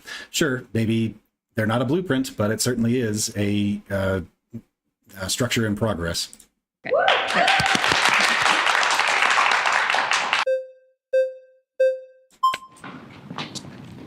Hi, Evan. Nice to meet you. Nice to meet you as well. So my fundamental issue with a lot of pro-lifers is they have a misreading or a misunderstanding of why exactly we grant moral consideration to other humans. It is not, unlike your view, because we are simply of the human species and a live organism. Under your worldview, and correct me if I'm wrong, at the moment of conception, that you have a right to life, and that right to life is equal amongst all human beings. Is that correct? At the moment of fertilization, yes, we all have Sure, an equal and right to life. When a single cell embryo, Great. so the science shows us at Great, the moment great, of great. fertilization, that's well, it's fine. important, a single cell embryo comes into existence. I'm not even That's disputing unique that. and I'm not even genetically distinct disputing from that. his or her mother. That's fine. Yeah. So you would prefer a world where there are less rights violations than a world where there are more rights violations. Is that correct? Of course. Of course. Okay. So in a world in which someone shot and killed a born human baby, you would prefer that world over someone destroying a tray full of frozen zygotes. Under your worldview, if that is a world in which there are more rights violations happening, a tray of frozen zygotes in petri dishes would be worse under your worldview than a world in which someone So- shot and killed a born baby. Can you concede to that? I think we were talking about this sense Can of you concede whether or not that would if you'll let me respond. Sure. So here's the deal. If there's a burning building, right? And I think you're kind of using this analogy with this tray of babies that are frozen, right? In vitro fertilization Zygotes. babies. Nobody developing human beings. colloquially uses the term baby to refer to human zygotes, embryos, by the way. human embryos. Sure, They're human embryos, right? Yeah, that's fine. Or the born baby. Yes, I mean, under the law of familiarity, and also if I was in a household and there was in the first room my son, in the second room some other person, I would pick my son. I'm not asking in the law of familiarity. I'm asking under your ethical worldview with respect to rights violations, which is what we're discussing. It doesn't mean that the embryos are less valuable or that the person in the room that I didn't choose to save is less valuable. This is really important. But with respect to rights violations, I'm going to walking back because you're not actually, you're not directly actually responding. I am trying to, if I may. If I want to save, in your analogy, this newborn baby from being shot, I think is what your analogy is, which is obviously horrible, or save this tray of human embryos who are in the in vitro fertilization clinic, yeah, I would pick that newborn baby. That's not because the embryos are less valuable. So then you've just contradicted yourself because you said that you prefer a world in which there are less rights violations, but that would be a world in which there are more rights violations under your exact worldview, because you conceded earlier that at the moment of conception, we all have an equal right to life, which means if we have an equal right to life, all of those embryos have an equal right to life, and that means there are more rights violations under the worldview in which the tray is destroyed versus to be clear, if there was a baby and it's like, go save that baby or go save these 10 men over there, I also might pick the baby. That doesn't mean that these 10 men are not valuable. And it doesn't mean that the 10 men don't have human rights. It's just that this is a baby right there. I'm not asking whether or not you have some personal more empathy towards a baby. But I think that's what it's connected to. I'm specifically asking, because we're discussing human rights, as you put it, because I also have, all of us all have a much stronger form to empathy towards women. We don't have... Sure, and if I could just say... Sorry, time's up. That's okay. Thank you. Nice. Abortion is unconstitutional and should be banned. Hello, what's your name? Pleasure. Zeke. Zeke, nice to meet you. Nice to meet you. I'm a lawyer, so I'm actually Awesome. really glad that you Congrats. brought up the constitutionality. So what do you find unconstitutional about the right to an abortion? I'm just curious. Well, first of all, the Supreme Court has found in the reversal, the undoing of Roe v. Wade, that abortion actually is not a constitutional right. So that's currently the decision of the Supreme Court. What was most the reasoning most importantly, the 14th Amendment to our Constitution has something called equal protection under the law for all persons. And it says that no state has the right to deprive any person of life without due process under the law. Also, liberty and there's no property. due process for the unborn child in the womb. They're innocent, and they're a human being just like you and I Let believe me they're a stop person you right. under the law, That's- and they have the that's right true. to live. That's true. But there's also in that clause something called the due process clause. Correct. You cannot deprive an individual life, liberty, or property. baby have due process before they're killed? Wait. Substantive due process. All right. There's two different things. Liberty, right? We have to focus on the liberty aspect. Individuals have liberty to do things in their life, right? That the government cannot infringe upon. One of those things is the right to marry. You cannot limit it based on race, right? But we don't You have the cannot right to limit kill, it- right? We don't have the right to commit I'm homicide getting or there. murder. Liberty also means that you have the liberty to decide when you become a parent, right? That's what kind of Roe was based off of. It was the liberty to decide when individuals become parents. If you're pregnant, is there a child that exists? I don't know all the history behind this, but I thought that Roe v. Wade was more about healthcare privacy, the ability and the right for a woman to have an abortion, a medical healthcare procedure, without it, having to be this big state issue that is publicized and declared as illegal or whatever. I thought it was a health privacy thing, not a whatever he said. We had this conversation earlier. We're on the legal aspect, right? We're going to talk about Roe. I want to talk about that because that's one of the reasons the pro-life position is that But this isn't if you are the this is parent law. of an I want unborn to talk baby, about you're not allowed to substantive kill law that here, child. right? Substantive due process determined that we have a right to determine when we become parents under Roe v. Wade. The beauty Become parents. Okay, I need to look that up. What was the deal with Roe v. Wade? My understanding is it was not for that. It's Roe v. Wade. Constitutional right to an abortion. Landmark decision. Protected the right to have an abortion. It's brought by Norma under legal pseudonym. All the lawsuit. At least I believe that was the argument that they used. That the due process clause of the 14th Amendment of the United States Constitution provides a fundamental right to privacy, which protects a pregnant woman's right to abortion. However, it also held the right to abortion is not absolute and must be balanced against the government's interest in protecting both women's health and prenatal life. It resolved these competing interests by announcing a pregnancy trimester timetable to govern all abortion regulations in the United States. The court also classified the right to abortion as fundamental, which required courts to elevate challenged abortion laws under the strict scrutiny standard, the most stringent level of judicial review in the United States. So yeah, it's not what he said. It is not the right to decide when a person wants to become a parent. It is the right to privacy, to a health process, which an abortion would be considered. Looks like they also balance that against the idea that an abortion in and of itself is not necessarily a right. Let's see, what did they say? In protecting life. The right to an abortion is not absolute. Yeah, so I said that correctly. The right to an abortion is not absolute. So they balance this by saying third trimester abortions are clearly illegal because everybody agrees that by that point it's too late. Like there's no argumentation whatsoever, unless you can say that, yeah, this person, they're going to have an ectopic pregnancy or the mother's life is at risk or whatever. Otherwise, it's not up for question anymore. But yeah, like I said, it was due to privacy concerns, not due to the right to decide when you become, like, how ridiculous does that sound? You have a right to decide when you become a parent. Like, I mean, I guess on its face, everybody kind of agrees with that. You should have a right to decide that, but a federally dictated right, I don't know about that. About Roe v. Wade was that it gave the 50 states the opportunity to set the ceiling for where they decided viability was, I have a while question also for you. protecting women's rights to an abortion in all 50 states. If I'm a parent of so a it gave it 1-year-old, back to the states while also protecting women's ability to have that decision. I have a question for right? you. If I'm a parent of a 1-year-old and I'm saying I cannot deal with this 1-year-old, I'm mentally incapacitated, That's I not can't the same handle thing. this, am I allowed to do child neglect and just leave that 1-year-old That's not in the my same home? thing. Viability. Why is that not the same thing? Because we've had Because the I'm saying discussion I don't on want to be a biology. The parent. first You're just saying- individual. you just made a claim that the reason that abortion is constitutional is because parents have the right to decide when they want to be parents to the point where they could Before end the life of their viability, child. Before the point of viability, which was the issue in Roe and later in Casey. Dobbs. Let's talk about that. Let's talk about that. Why was So Dobbs? if Why you're did the saying- justices in Dobbs overturn Roe? What was the reasoning? I'd love to respond to Why what you're was saying, but it has to be give and take here. Okay, So if you're saying that a parent has the right to end the life of their child, provided the baby is before viability, is that your position? Then it would be constitutional.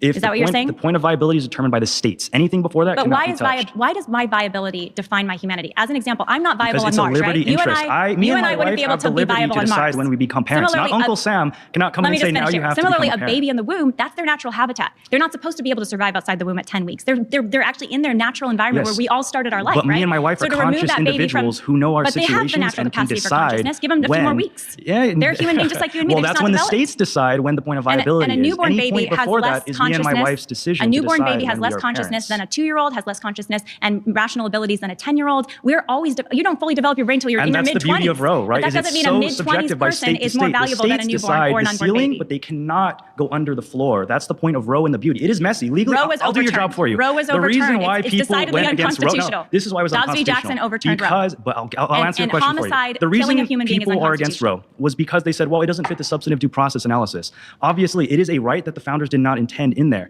It is in the spirit of the law did to you have the know- liberty interest to bring a child into this So world. I'm That is what arguing from the justices 14th Amendment, argue. And not that's what from I'm Roe or arguing. Dobbs. I'm saying that And the 14th Dobbs came from Amendment- substantive due process under the 14th The Amendment. 14th You're arguing Amendment says from a different. that That's no not state has the right to substantive due deprive anyone process. of life, and Liberty and it provides property. equal protection under the law. That's so the procedural due argument, if I'm process. just give the argument, the argument is That's a child in the womb has the same equal protection under the law as a newborn baby. The birth canal That's doesn't legally confer wrong, you legal though. rights. That's actually well, legally wrong. there have been poorly decided decisions like Roe, which were overturned. Dred Only Scott because was a poorly justices decided were Supreme Court appointed decision with a that was predisposition overturned. against that legal belief. Everything in the legal field, I'm a lawyer, right?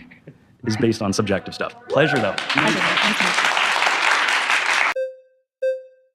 He's a lawyer. He needs to look up the details behind Roe v. Wade better. Good to see you again. Mason, nice to see you again. So a couple quick questions first before we begin. Do you believe that the Constitution's inerrant? That you mean it's perfect the way that it is? Correct. Well, I think that what is in the Constitution is good. I think it's possible and sometimes the right thing to do to add new constitutional amendments so that the Constitution can be more clear in who it's meant to protect and the rights that it's meant to protect. And that's what happened obviously with the 13th, 14th, and 15th Amendment. And that's why I think historically we have, back when the 14th Amendment was put in the Constitution, most of the country saw a child in the womb as a person. So I'm glad that you admit that amendments are something that make the Constitution malleable. Make it better, can make it better. Right, absolutely. So It's not undoing past parts of the Constitution, it's making it better. Well, there are certain clauses within those amendments that will expand upon things that were unclear or had a little bit of murky areas. And I would say that if abortion was going to be something that was a constitutional right and amendment, you'd agree that even if it is part of the my argument, to be clear, is that abortion is already unconstitutional. I think you're trying to evoke an authority that Under our you wouldn't existing subscribe to Constitution. if abortion was to be added to the Constitution. I'm not sure what you mean by abortion added to the Constitution. What do you mean by that? I'm saying if the right to privacy was again reinforced and bodily autonomy was added to that right. So just to be clear, I support the right to privacy and I support I bodily love autonomy. interrupting people, like making sure. Well, I support those things. So it's not; those are not in conflict for me. I just don't think those things mean that I have the right to take the life of my child. Right. I can see to you that an abortion is wrong, right? Let's just agree on the same moral framework that abortions are bad. The termination of life is something that's bad. That doesn't necessarily mean that needs to be illegal. For all those Jordan Peterson fans out there, Jordan Peterson made this argument. Jordan Peterson specifically said that even if something is wrong, it doesn't necessarily mean that it's something that should be illegal. We would all agree that killing is wrong, but we understand just war theory that there are certain instances in which killing is something that's acceptable. I see where you're going with this, and I agree with you, largely speaking. I think, so when it comes to something like abortion, when it again is trying to supersede the right to bodily autonomy, this is not something that we can guarantee. So we can't guarantee to preserve that life in favor of making a woman make the presumption at the heart of what you're saying is that a woman without abortion, women are going to die. I think that's the presumption, and so their rights are somehow in conflict. The right to life of the child. I wouldn't say that women are going to die, but going through pregnancy is not a simple process. It's not this a simple is 9 process. months of physiological but changes. with good medical care, you can care for both the mother and the child. And so my view is that you should not pit their rights against each other, but we should care for both mother and child, both as patients. It's not that the child's more important than the mother. It's not that the mother's more important than the child. It's that we care for both patients. Yeah, and healthcare professionals can do that when they put in the work. That's the beauty of having a pro-choice perspective, is because if women want to go through that, we absolutely should be providing. But that's an elective abortion that you're referring to. The woman is choosing it because of her own personal reasons for whatever they might be. It's because not it changes her body. Again, it's not a simple process. Well, if someone doesn't want to go through those physiological changes, they should have the ability to make that decision. To be clear, when you have a newborn child on your hands, that changes your body too. That child needs to nurse. That child needs to feed off of you. This is something that you can give to an adoption facility. You don't have to go through that yourself once the baby is born. When you are changing your body, that is not something that you're deciding here's the bottom line as I see it. Based on policy that you're advocating for. Parents have natural rights and natural responsibilities. A parent has a natural right and responsibility. The responsibility for a mother does include letting that child grow and not killing that child before the child can survive outside of the womb. So you're saying it's a de facto that is a guardianship. natural responsibility. Is that what you're advocating? It is, and that's how we all started our life. But it's and not that's because the child has a right to live. Thank you.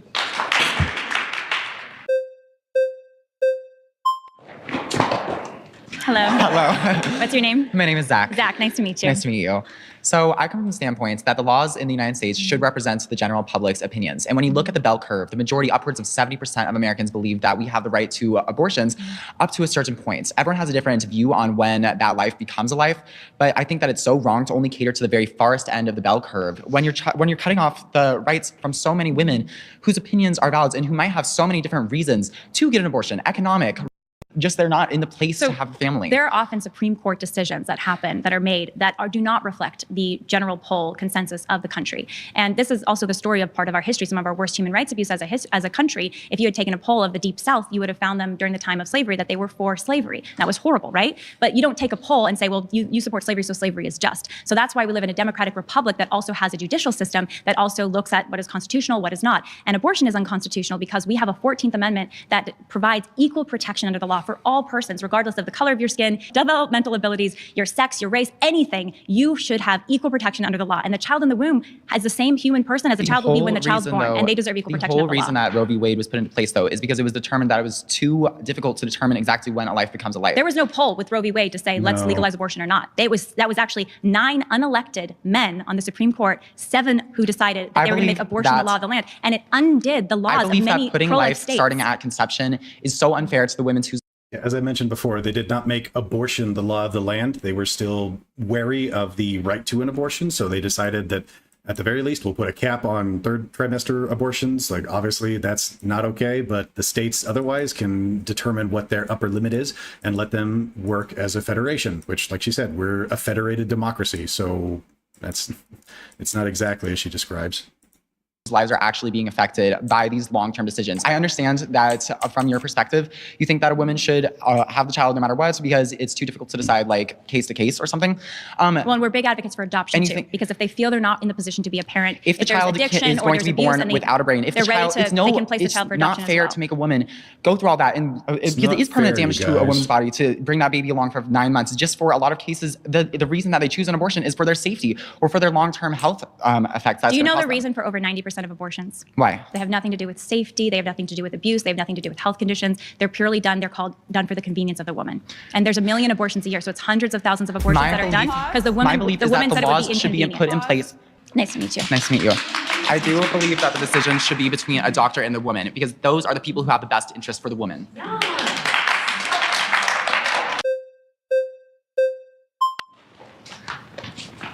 Hello, what's your name? Soraya. Soraya, nice to meet you. Nice to meet you too. Okay, so I'm not really massively into debating. I honestly just rather hear your opinion. Thanks for being here. 100%, yeah, because it is a complex issue, and I absolutely see the value of your side. I do. I'm just curious then, if we ban it, how does that play out? Like, how does that look then? Let's say we ban it today. What does the next year, 5 years look like? It's a really good question. And it's one we think and talk about all the time. And in pro-life states, it's ones that they're wrestling with, right? Because they banned abortion in many states in this country already. Yeah. And it looks like a few things. First of all, I think we got to double down on resources for women. There are a lot of resources that exist, but sometimes women don't know that they exist and that there's people that want to help them. A lot of women don't know, for example, that with adoption, that there are literally over 1 million couples who would want to adopt a newborn baby, and you can actually pick and choose the couple that would adopt. You can pick and choose how much involved you want to be in that child's life if you choose adoption or if you choose parenting, that there are a lot of organizations that want to help. In California, there are hundreds of pregnancy resource centers that provide free confidential care to women before and after birth. People need to know that this stuff exists so that they can get the help that they deserve. I don't actually disagree with that. I'm more and then curious, also education on the trauma of abortion, the harm of abortion. I think that's also part of what's important. Kind of like to balance it out, right? Because right now it's very much like a, I guess, abortion-centric narrative, where it's like that's the way to go. So you kind of want to balance it out by saying, hey, actually, there's an alternate way of doing things. Exactly. What I'm more curious about is abortions will continue to happen. You probably agree with that, even if there's a ban. Yes, there will be, and that's the thing. With any ban of anything, there will be still some illegal activity or things that happen. How do you want to address that? Well, I think that we need to work on helping women never choose that, but using free will as much as we can. They will still choose it. For those that do, I would definitely say make sure that they get good medical care, because at the end of the day, abortion is dangerous, whether it's legal or illegal. Abortion hurts women. The ones that choose to get abortions. There needs to be, I think, good medical care for women, and especially I'm more curious about, because if it's a ban, then it's illegal. So are you asking who should be criminalized? I guess, yeah. Do you think that it should be criminalized? I think the abolitionists should absolutely be criminalized, 100%. The doctor. The doctor or the person that's selling abortions. Yes. Pause.